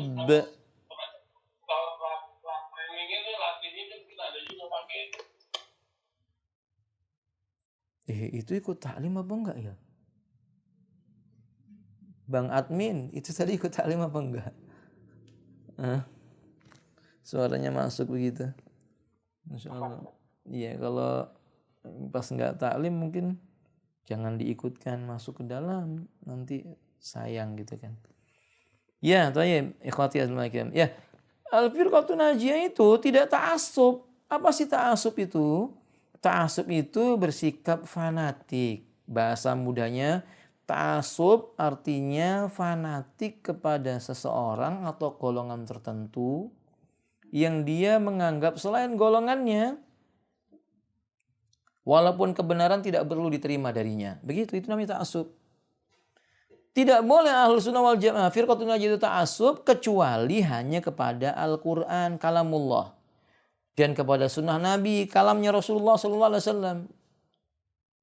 Di mana Nabi tidak akan pernah berbicara dengan hawa nafsu, akan tetapi dengan wahyu yang diwahyukan kepadanya. Amma ghairu, adapun ucapan selain Al-Quran dan sunnah, minal basyari, dari kalangan manusia yang mengatakannya, Muhammad, nggak peduli siapapun itu, alati rubatu faqat yukhti'u, siapapun dia kedudukannya bagaimana, bisa jadi tetap mengalami kekeliruan. Maksudnya ada salahnya, nggak mungkin nggak salah. Nabi yang mengatakan kullu bani Adam khata' wa khal khata'ina tawwabun. Tiap-tiap anak Adam itu sering berbuat salah. Sebaik orang yang berbuat salah yang segera bertobat, yang senantiasa bertobat kepada Allah Ta'ala. Ini yang mengucapkannya Nabi. Jadi nggak peduli siapapun yang mengatakannya, Abu Bakar, Umar, Utsman, Ali dan yang lain-lainnya, atau al-imamu Abu Hanifah, al-imamu Malik, imamu Syafi'i dan Imam Ahmad rahimahullah ta'ala jami', maka mereka semua punya potensi mengucapkan kalimat yang keliru. Ya, kalau mereka keliru, kekeliruannya itu dianggap sebagai ijtihad. Nah, kalau kita ini udah tahu seorang mujtahid itu keliru, nggak boleh ngikuti, nggak boleh ta'assub, enggak, pokoknya saya maunya Hanafi. Yang nggak Hanafi saya nggak mau terima. Semua bab fikihnya Hanafi diambil, selainnya ditolak. Allahul musta'an.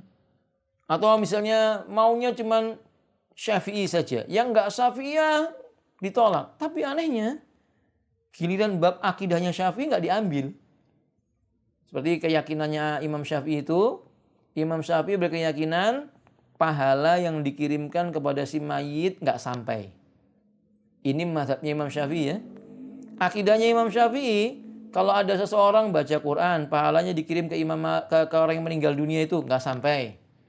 Orang sedekah, pahalanya diniatkan buat yang mati, nggak sampai. Itu pendapatnya Imam Syafi'i. Tapi nggak diikuti. Giliran bab-bab yang sifatnya fikih yang ringan, yang justru terbuka pintu ijtihad lebar-lebar gitu. Walaupun yang tadi itu juga ada bab ijtihadnya yang tadi disebutkan di awal ya.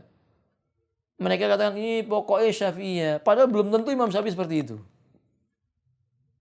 Al-Firqatun Najiyah nggak begitu. Ya, apalagi kalau cuman dinisbatkan kepada apa? Kelompok. Wah, saya ini orang organisasi A. Pokoknya kalau nggak dari organisasi A, saya nggak mau pakai. Yang ini organisasi B. Kalau nggak dari organisasi B, maka nggak mau dipakai. Ya, kayak begini akhirnya ibu lihat di negeri kita. Idul Fitrinya, ada yang hari Rabu, besoknya ada yang baru sholat Id, mungkin 2 hari yang sebelumnya sudah ada yang sholat Id.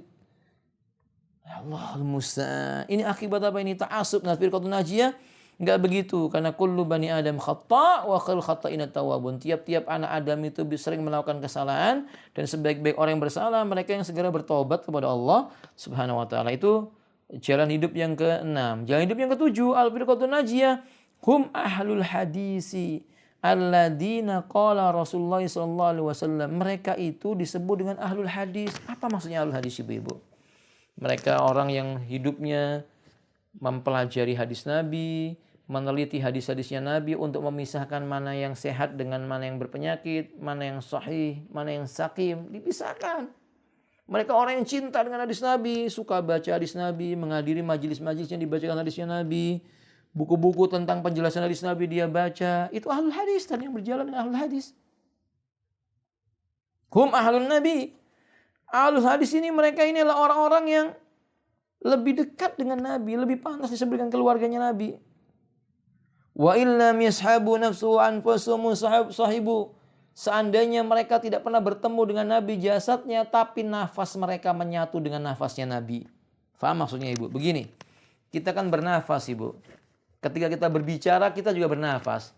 Kalau yang kita ucapkan ini ucapannya Nabi, maka seolah-olah nafas kita itu bersama dengan nafasnya Nabi. Bukan jasad yang menyatu, ya bukan. Karena Nabi pernah mengucapkan kalimat innamal a'malu binniyat. Kita pun ucapkan innamal a'malu binniyat. Berarti kita pernah mengucapkan sebuah kalimat yang di dalamnya ada nafas Nabi SAW. Itu loh, ahlul hadis itu begitu. Bukan malah golongan kalau disodorkan hadis, jangan pakai hadis. Jangan pakai ucapan Nabi. Masa ucapan Nabi sebanyak itu? Kita mampu menghafalnya, kata dia. Atau kalau dia lagi berbuat bidah, saya yakin ini pernah diperbuat oleh Nabi. Kalau kita dari mana tahu? Jadi justru saya tidak tahu itu, saya yakin di sini ada ucapan Nabi, kata loh. Kok bisa begitu? Ya kan Nabi kan ucapannya banyak. Boleh jadi imam-imam tidak menghafalnya. Makanya saya ngerjakan ini dan saya yakin ada imam. Ya kita, kalau gitu ente lebih pintar daripada Imam Bukhari, Imam Muslim, Ahmad, Malik. Atau dengan kata Anda menganggap bahwasanya ada sesuatu yang nggak dihafal oleh para ulama, yang artinya Allah tidak menjaganya, engkau yang menghafalnya. Hebat. Ini orang ajib. Bisa mengucapkan kalimat yang sangat aneh ini. Ada wallahu alam bisawab. Ya, ahlul hadis ini adalah orang-orang yang Nabi pernah berkata dalam riwayat Imam Muslim. Apa kata Nabi? La tazalu ta'ifatum min ummati dhahirina 'alal haqqi. Senantiasa akan ada sekelompok manusia dari kalangan umatku ini yang terang-terangan membela agamanya di atas kebenaran. La yadurruhum man khadalahum hatta ya'tiya amrullah. Tidak akan memudaratkan mereka orang-orang yang menyakiti mereka sampai datang ketetapan Allah Subhanahu wa taala. Ahlul hadis begitu, Ibu. Dituduh begini, dituduh begitu, la bas, enggak masalah. Tayyib, sekarang yang ke-8, Ibu. Ya, jalan hidupnya al-firqatun najiyah yang ke-8 dalam beragama, takhtarimul a'immatul mujtahidin. Al-firqatun najiyah itu, golongan yang selamat itu punya sikap memuliakan para imam mujtahid. Tidak meremehkan imam-imam. Wala tata'assabu liwajimin, tapi enggak ta'assub, enggak fanatik sama salah seorang di antara mereka. Kagum boleh. Kita kagum dengan Syekhul Islam Ibnu Taimiyah boleh. Kagum dengan Al-Imam Syafi'i boleh. Tapi fanatik enggak. Karena manusia pasti ada kekeliruannya.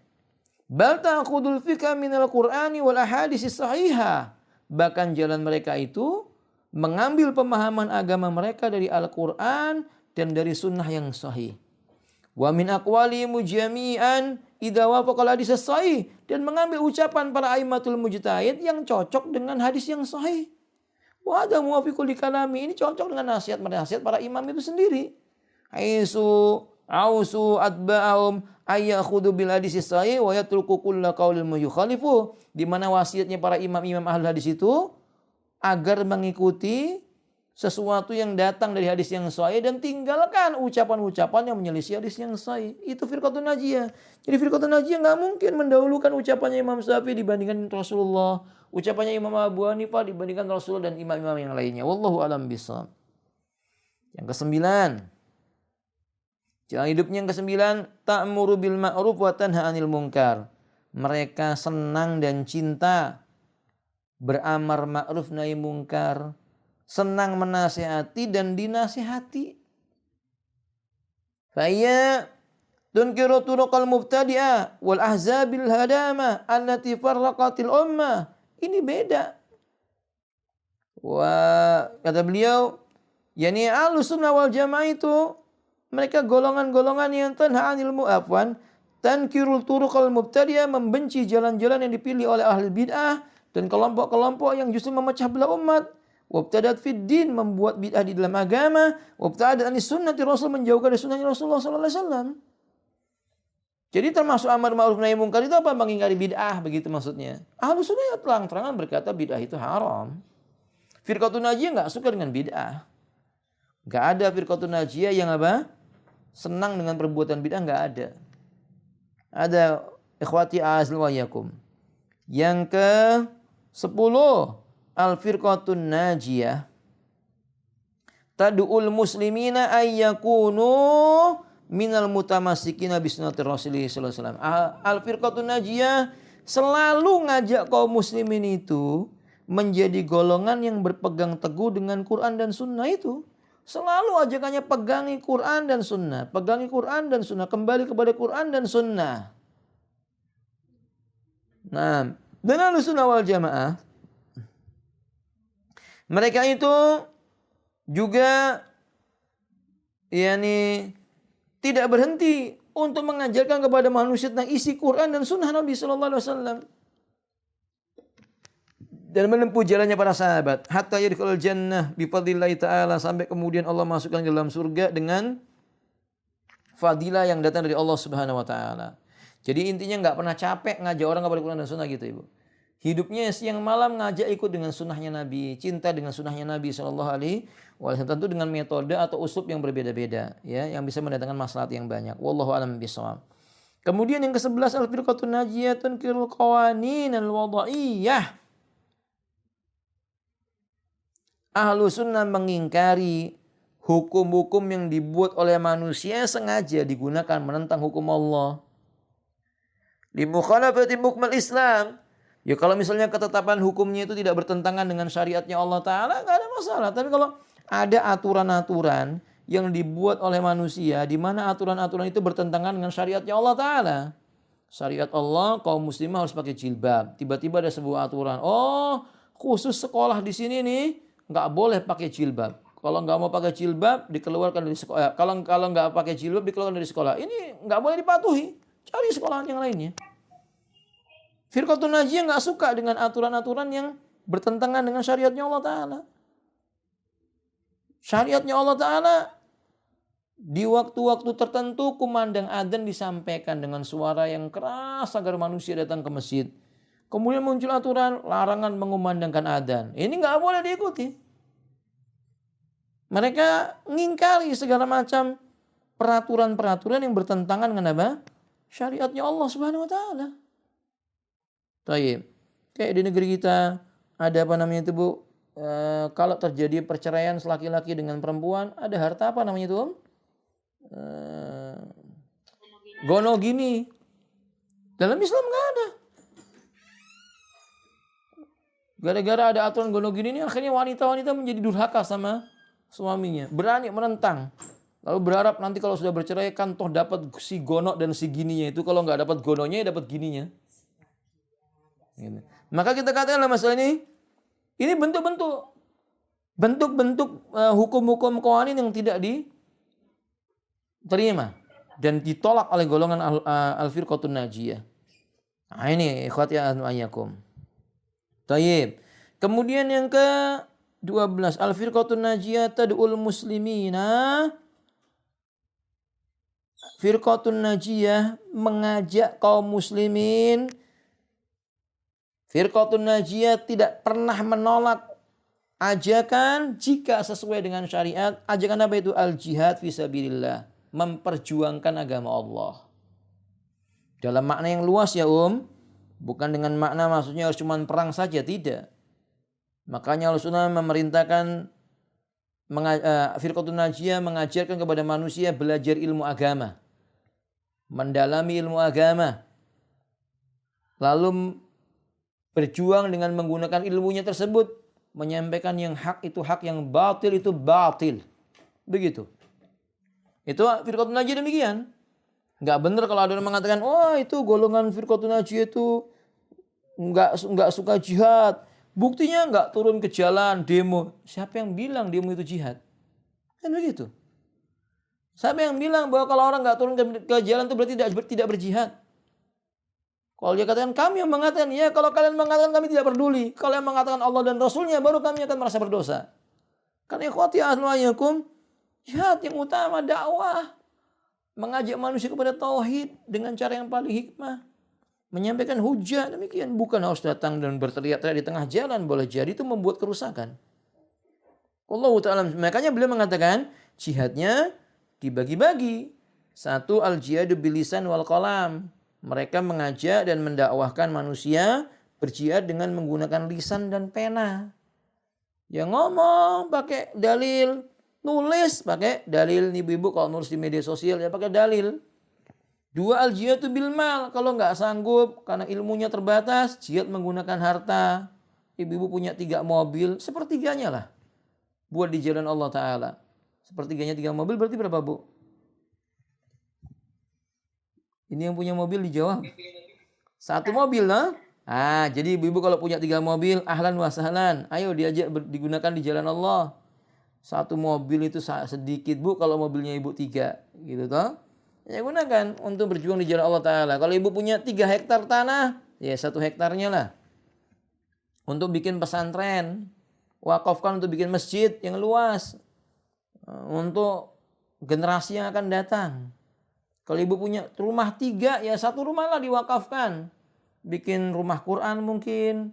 Bikin rumah belajar untuk wanita-wanita janda barangkali. Atau orang-orang miskin yang tidak punya biaya. Itu gunakan dengan hartanya. Yang ketiga baru al-jihadu bin nafsi. Pakai jiwa. Berjihad dengan menggunakan jiwa. Ini ketika sudah datang waktunya. Ada medannya. Ya datang. Bergabung bersama kaum muslimin di peperangan yang diizinkan oleh Islam. Bukan sembarang perang ya. Bukan serampangan, bukan. Di mana Ahlus Sunnah Firqatun Najiyah meyakini jihad itu kemungkinannya 2. Fardu ain, artinya tidak boleh tidak dia ikut serta. Yang kedua fardu kifayah. Kalau sebagian kaum muslimin sudah melaksanakannya, maka dia sebagiannya tidak menjadi wajib. Tapi semangat untuk berjihadnya ada. Berjuang di jalan Allah Subhanahu wa taala sebagai bentuk kecemburuan ketika agama Allah Subhanahu wa taala diremehkan. Hada ikhwati al-laikam, ini sebagian tambahan dari tanda-tanda dan jalan hidupnya al-firqatun najiyah. Sebagai penutup, apakah firqatun najiyah itu punya nama yang lain? Jawabannya iya. Firqatun najiyah itu namanya macam-macam. Salah satu nama yang paling masyhur Nabi sebut dengan apa, Ibu? At-Taifah al-Mansurah. Sekelompok orang yang Allah akan memberikan pertolongan kepada mereka. Tapi apakah kelompok ini mereknya tertentu? Enggak. Kelompok ini siapa saja di antara mereka yang cara beragamanya seperti Nabi dan para sahabat-sahabatnya, insya Allah mereka masuk dalam kategori al-firqatun najiyah. Dan ini terus akan ada sampai hari kiamat. Nabi mengatakan, la tazalu ta'ifatum min ummati dhahirina alal haqqi la yaduru man khadalahum hatta ya'ti amrullah.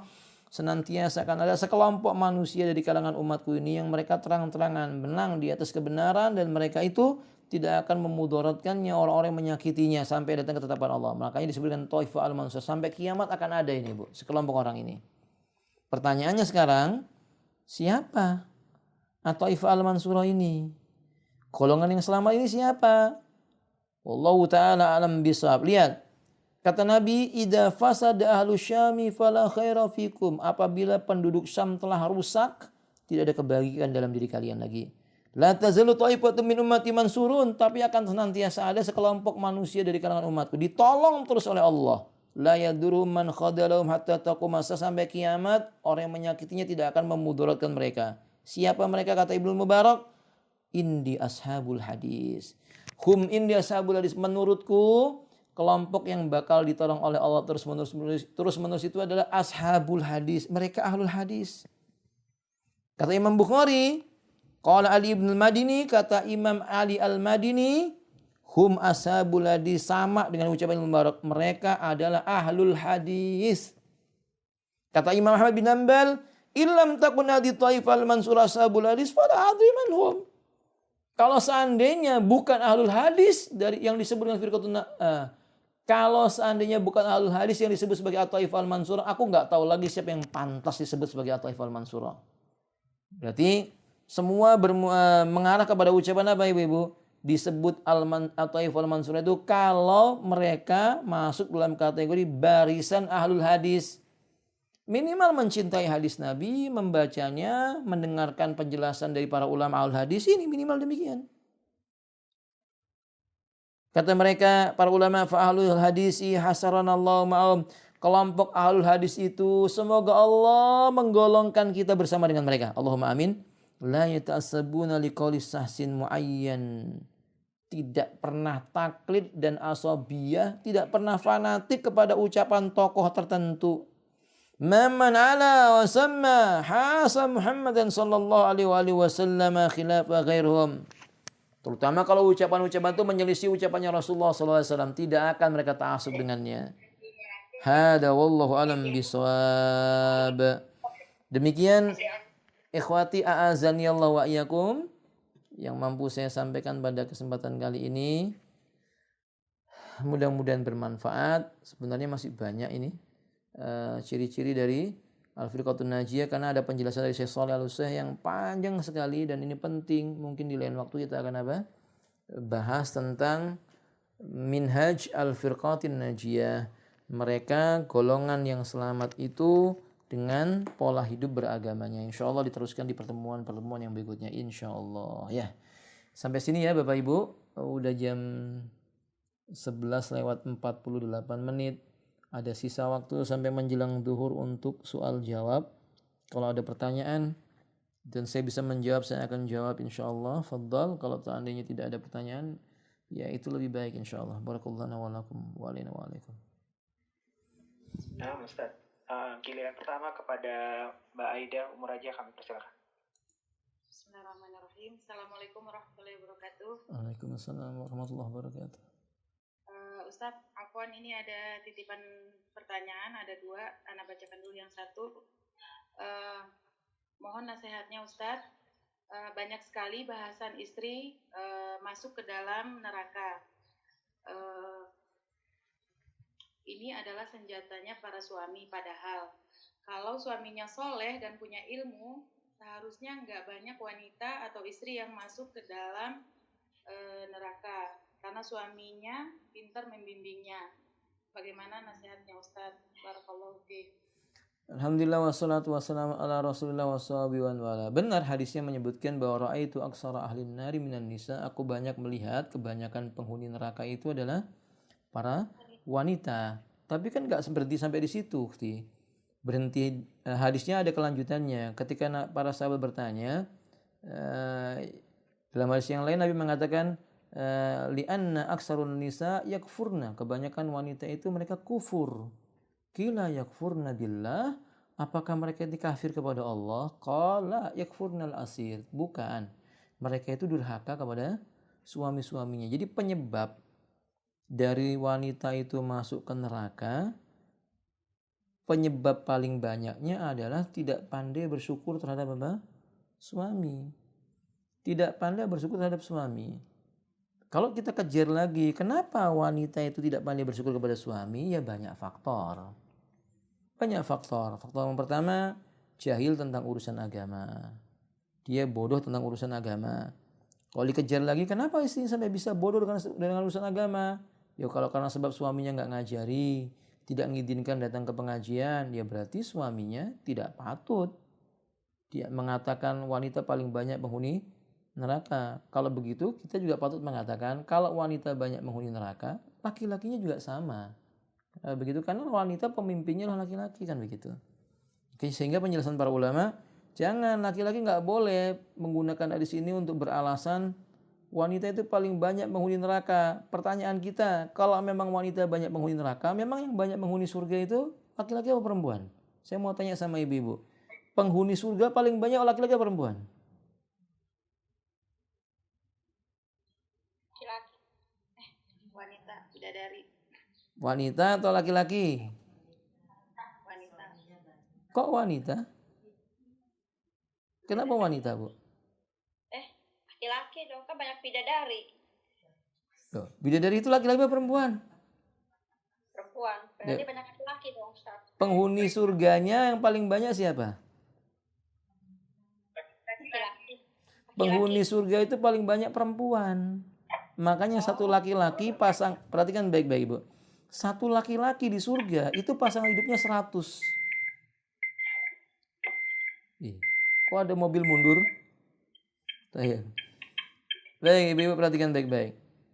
Penghuni surga paling banyak perempuan. Kenapa paling banyak perempuan? Tiap laki-laki itu pasangan hidupnya 100. Berarti kan pasangan hidupnya perempuan. Masya Allah ibu-ibu. Ada yang 7, ada yang 70, ada yang 100. Berarti penghuni surga paling banyak perempuan. Jadi kalau ada laki-laki berkata, penghuni neraka paling banyak perempuan. Jawab juga, penghuni surga juga paling banyak perempuan. Tapi bukan itu titik permasalahannya. Titik permasalahannya tidak boleh para laki-laki mengkambing hitamkan para wanita. Justru hadis itu mengingatkan kita kaum laki-laki buat apa? Buat punya semangat membimbing kaum wanita agar tidak terjerumus ke dalam api neraka. Ya tugas kita membimbing mereka ke jalan yang sesuai dengan aturan Allah dan Rasulnya, bukan ke jalan sesuai dengan kemauan suami. Patuh sama suami ya. Ente nggak patuh, ente bakal neraka. Tahu nggak? Penghuni neraka paling banyak adalah perempuan, kata dia. Ya nanti kalau perempuannya cerdas dengan berkata, ya perempuan yang masuk neraka kan ada sebabnya. Sebabnya nggak paham agama. Penyebabnya siapa? Ya laki-laki. Nanti kalau saya masuk neraka, saya bilang kepada Allah, suami saya juga masuk. Bagaimana coba? Maka nggak selesai. Permasalahan sekarang adalah ucapan hadis Nabi tadi digunakan ancamannya buat siapa? Buat laki-laki. Aneh itu kalau ada laki-laki redho istrinya masuk neraka, itu aneh. Tapi dia malah takut. Ini kalau wanita paling banyak menghuni neraka, harusnya laki-laki takut. Jangan sampai ini istri saya karena dia perempuan jadi penghuni neraka. Nasihati dengan cara lemah lembut, diarahkan, diajarkan ilmu agama kepada mereka. Dan ini nasihatnya buat perempuan. Karena Anda tahu bahwa Anda itu memiliki potensi yang besar untuk masuk ke dalam apa? Api neraka. Na'udzubillah summa na'udzubillah min dzalik. Maka lihat hal-hal yang membuat wanita itu ke neraka. Apa tadi salah satunya? Kufur kepada suami, mengingkari nikmat suami. Berarti jalan keluarnya bagaimana? Disyukuri punya suami itu. Suaminya bagaimanapun model bentuknya, disyukuri. Jangan gampang minta cerai. Jangan selalu mengkritik kekurangan. Jangan bermuka masam. Ibu perhatikan baik-baik. Bermuka masam di hadapan suami itu dosa itu. Ibu-ibu bermuka masam di hadapan suami itu dosa. Dicatat sama malaikat. Dan itu bisa menjadi hujah yang menghantam si wanita yang bermuka masam di hadapan apa? Suaminya. Makanya ibu lihat, kalau ibu-ibu diuji atau seorang wanita diuji dengan suami yang buruk, coba tempatkan dan posisikan ibu-ibu sebagai wanita yang bernama Asia. Kurang apa buruknya akhlak si suaminya. Tapi dia sabar, dia minta ganjaran surganya Allah Subhanahu wa taala. Begitu pula kaum laki-laki.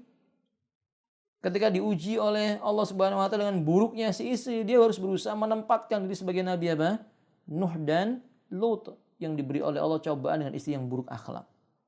Jadi intinya apa, ikhwati a'azzaikum, nasihat kami dalam masalah ini, hadis tadi bukan untuk saling menjatuhkan keadaannya, tapi harus saling takut terhadap Allah Subhanahu wa taala kalau dia tidak bisa menjadi orang yang terbaik buat pasangan hidupnya. Saya rasa demikian Ibu, wallahu a'lam bishawab. Baik, soal yang kedua.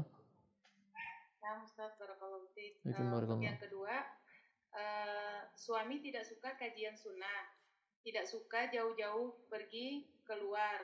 Kalaupun diantar pergi kajian, suka ngomel-ngomel di dalam mobil. Hanya saja untuk menuntut ilmu sunnah. Karena menurutnya bisa didapat dari buku-buku dan melalui media sosial. Suami lebih menyukai buku-buku Imam Ghazali dan buku-buku filsafat. Mohon nasihatnya Ustaz. Ini berarti kondisi lelaki, kondisi lelaki atau suami yang tersebut pada dirinya ada syubhat, ada kerancuan dalam berpikir dan belum paham tentang hakikat ta'lim, pengajian yang di dalamnya mengajarkan pemahaman Quran dan Sunnah. Taib, bukan permasalahan buku Imam Ghazalinya, tapi yang jadi permasalahannya seseorang membaca buku sendiri tanpa ada yang membimbing, ini permasalahan besar. Kenapa permasalahan besar? Man khurimal usul, khurimal wusul. Ada kaidah dalam Islam, orang yang tidak paham tentang pokok-pokok agama, dia tidak akan sampai kepada ujung dari tujuan agama itu. Maksudnya begini, orang baca buku, tidak mengerti tentang bagaimana cara memahami buku, difahami dengan akalnya sendiri, dia akan digelincirkan oleh syaitan. Nah, ini perlu adanya proses pemahaman yang baik kepada seorang suami tadi. Masalah suami nganter marah-marah, ngambil ngomel di mobil, didengerin aja sambil doa. Karena kan ibu-ibu terdolimi, ibu-ibu wanita yang mau belajar ilmu agama di rumah nggak dapat pengajaran dari suaminya, diantarkan sambil ngomel-ngomel, berarti ibu kan terdolimi. Ingat ibu-ibu, wanita orang yang terdolimi itu doanya kepada Allah tidak ada apa ibu? Tidak ada hijab. Dikabulkan sama Allah, maka ibu doa, ya Allah berhidayah suamiku ya Allah. Ya Allah, perjalanan menuju hijrah, menuju pengajian yang sesuai dengan Quran dan Sunnah ini berat ya Allah. Ini cobaan dari suamiku, beri dia hidayah ya Allah, karena saya mencintai dia karena Engkau. Sudah, minta sama Allah begitu dalam hati. Jangan malah ibu juga cemberut. Suaminya nyetir mobil cemberut, nganter aja sambil marah-marah. Kalau nggak ikhlas ngomong dong, ya sudah. Akhirnya rusak rumah tangganya. Jadi kami nasihatkan dalam masalah ini, ya suaminya ada syubhat. Jalan keluarnya diberikan apa? Dialog yang bisa memadai untuk memahamkan beliau tentang kebenaran. Kalau sudah disampaikan kebenaran, ibu sudah sampaikan, kemudian suaminya belum dapat hidayah, belum mau mengikuti itu, belum ada hidayah dari Allah, sabar. Tugas kita cuma menyampaikan saja. Ya. Tambahan dalam masalah ini, saya sering bilang sama ibu-ibu kalau ngaji dalam sepekan, jangan satu pekan 12 kali atau 14 kali. Berarti kan sehari 2 kali itu. Apalagi ibu-ibu yang tinggal di Bogor dan Jakarta, cukuplah. Ibu-ibu itu sepekan maksimal 3 kali.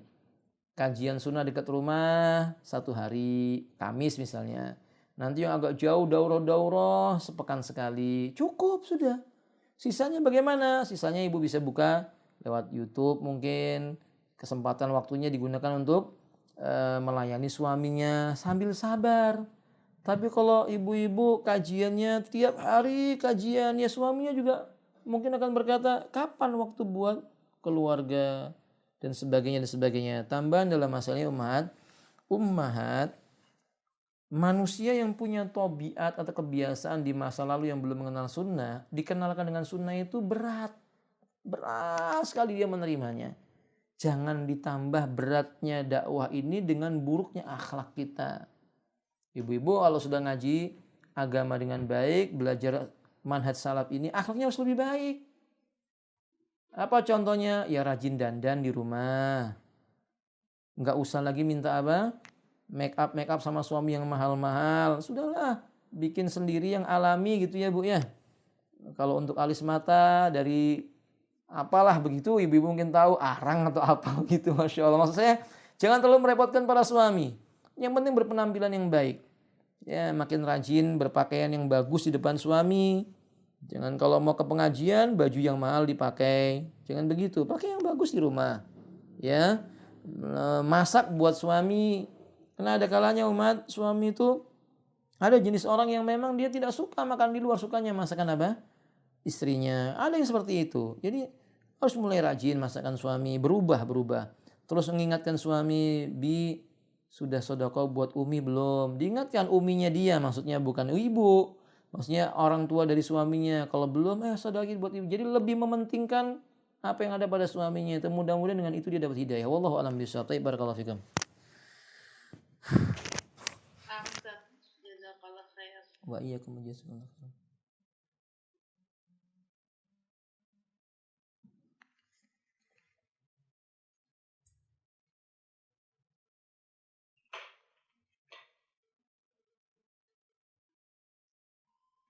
Kepada Bu Eliza kami persilakan. Assalamualaikum warahmatullahi wabarakatuh, Ustaz. Waalaikumsalam warahmatullahi wabarakatuh. Jadi saya ingin menanyakan bagaimana menyikapi perbedaan golongan di lingkungan keluarga maupun di lingkungan rumah gitu. Misalnya kayak ada acara, kalau di lingkungan rumah tuh kayak ada acara maulid, Islam itu kan suka dimintain ke seperti apa namanya tuh infak buat ngasih makan atau apa gitu buat yang datang. Itu kita harus gimana tuh? Alhamdulillah wassalatu wassalamu ala Rasulillah wa alihi wasallam. Jadi ibu, bapak sekalian, patokan kebenaran yang kita miliki adalah Al-Quran dan Sunnah. 1 poin. 2, minta tolong kepada Allah untuk istiqomah di atas Quran dan Sunnah ini. 3, sebagai keindahan mengamalkan Quran dan Sunnah ini, hiasi kita dengan akhlak yang mulia. 4, hilangkan sifat, kalau orang Jawa itu namanya pekewuh. Bahasa kita apa Bu ya? Nggak enak hati. Nggak enak hati. Hilangkan kebiasaan tidak enak hati itu. Kalau hal-hal yang terkait dengan pelanggaran terhadap syariat Allah. Kita harus belajar ini. 5, mulai mempergauli manusia dengan cara yang baik. Jadi kalau bagaimana sikap kita Ustaz dengan sebagian saudara kita yang masih meyakini tentang Maulid Nabi, kita dimintain ini dan itu begini. Saya sering sampaikan kepada teman-teman. Berbuat baik dengan masjid dan jamaah masjid, jangan musiman. Cobalah berbuat baik itu tiap hari. Bertemu dengan orang-orang sekitar masjid, ucapkan salam. Bertemu di tengah jalan dengan sesama wanita muslimah, ucapkan salam. Kalau bukan karena pandemi, jabat tangan. Berkunjung ke rumahnya, berikan makanan. Lalu ibu dikenal menjadi orang baik di lingkungan itu. Tiba-tiba ada acara Maulid Nabi, ibu diundang. Katakan, maaf untuk yang satu ini, saya mungkin tidak sama dengan Anda. Saya tidak memaksa, tapi dalam keyakinan saya, memperingati Maulid Nabi itu caranya bukan dengan demikian. Saya punya keyakinan dengan cara yang lain. Jadi saya tidak bisa ikut serta. Tapi untuk Islam saya selalu bersama dengan kalian. Begitu. Itu kalimat yang baik. Jangan ibu dia datang, ini afwan ya. Maulid Nabi ini nggak sunnah. Yang saya tahu ini hukumnya bid'ah ini. Jadi saya nggak bisa kasih bantuan. Ya ibu akan dimusuhi. Tapi kalau ibu sudah dikenal dari awal sudah baik sama manusia. Dari sejak awal dikenal kita udah baik kayak Nabi SAW sama manusia udah baik begitu. Itu pun ketika menyampaikan kebenaran ditolak. Maka kaidah yang keenam yang harus diingat apa ibu? Ridwan nas ghayatun la tudrak. Ingat baik-baik ini ya. Mencari keridhaan manusia itu cita-cita yang nggak akan pernah tercapai. Maksudnya jangan cari ridhonya manusia, karena nanti di yaumil kiamat tanggung jawabnya sendiri-sendiri. Kalau kita udah berbuat baik sama mereka, kemudian mereka menyodorkan sebuah acara-acara yang kita tidak sesuai dengan keyakinan yang kita tahu, kesampaikan dengan cara yang baik, kami tidak bisa hadir, tapi untuk Islam kami selalu bersama dengan kalian. Katakan begitu cukup. Akan ada yang marah dengan kita Ustaz. Lah kalau mencari keridhaan orang nggak akan ketemu selama-lamanya. Konsekuensi dalam dakwah ada yang benci, ada yang menuduh. Tapi kalau kita di awalnya sudah berbuat baik, Allah mengatakan innallaha la yudhi'u ajral mu'min. Allah tidak akan menyia-nyiakan ganjaran yang patut diberikan kepada orang yang beriman. Begitu cara menyikapinya. Tambahan ibu-ibu, ini pengalaman sama. Kami begitu juga di masyarakat ini. Ya dahulu awal-awal di masyarakat begitu. Dituduh ini, dituduh itu, aliran sok ini, sok suci dan sebagainya. Tapi kalau kita baik sama mereka dari awal, ketika kita tolak ada acara ini saya nggak bisa untuk bantuan yang seperti ini. Mereka paham. Jadi pada tahun berikutnya nggak akan lagi diundang. Sampai suatu ketika saya bertemu dengan mereka, kok tumben saya nggak diundang? Apa jawaban mereka? Karena kami tahu Pak Abdurrahman nggak bakal akan mau. Ya berarti sudah paham. Minimal mereka ngerti bahwa ada orang yang menganggap itu tidak dibenarkan dalam syariat. Itu udah dakwah ibu, tanpa memburukkan mereka. Fahim tun? Bisa difahami nih Umahat? Baik, barakallahu. Ke saudara itu kan tidak semua masih sunnah gitu yang sunnah. Kalau misalnya kadang ada yang merayakan haul kayak kakek nenek gitu, misalnya tuh kita gimana ya nyikapinya ke saudara itu kan Iya. takut gimana ya. Makanya tadi saya katakan kepada ibu-ibu, dari sekarang ibu-ibu berbuat baik kepada mereka. Beri sodako, sering kasih bantuan, tanyakan kabar. Ustaz, saya bukan termasuk orang yang punya kemampuan. Berarti sering-sering silaturahmi, minimal datang cuman bawa kuis kecil, doakan kebaikan. Mereka tahu bahwa kita tidak pernah berbuat jahat sama mereka dan kita punya prinsip. Nah, ketika ada peringatan haul dan sebagainya, kita tolong dengan jalan yang baik. Punten, ini saya tidak bisa hadir yang ini. Insya Allah nggak akan ditolak. Paham? Ya, saya cuma pesan saja buat teman-teman, jangan setelah ngaji sunnah makin kaku. Karena sebagian teman-teman dulu sebelum ngaji sunnah sama keluarganya akrab, begitu ngaji sunnah nggak akrab sama sekali. Diundang datang pertemuan keluarga mau makan-makan, nggak ikutlah, ikhtilat, dosa. Sudah ini pintu pertama ini. Dia tidak mempertimbangkan masalah dan mudarat. Belum lagi ada undangan ke rumah si fulan, cuma sepupu bukan mahram. Iya, kan bisa disiasati dengan cara yang baik. Belajar untuk melihat celah yang bisa membuat mereka paham bahwa kita baik dan tidak ingin keburukan pada diri mereka. Kalau kita menolak semata-mata karena keyakinan kita, bukan karena ingin memburukkan mereka. Demikian, Bu. Wallahu a'lam bishawab. Afwan, fikum barakallah. Ada yang lainnya? Syukran Ustaz, barakallah. Fikum barakallah. Assalamualaikum. Assalamualaikum warahmatullahi wabarakatuh.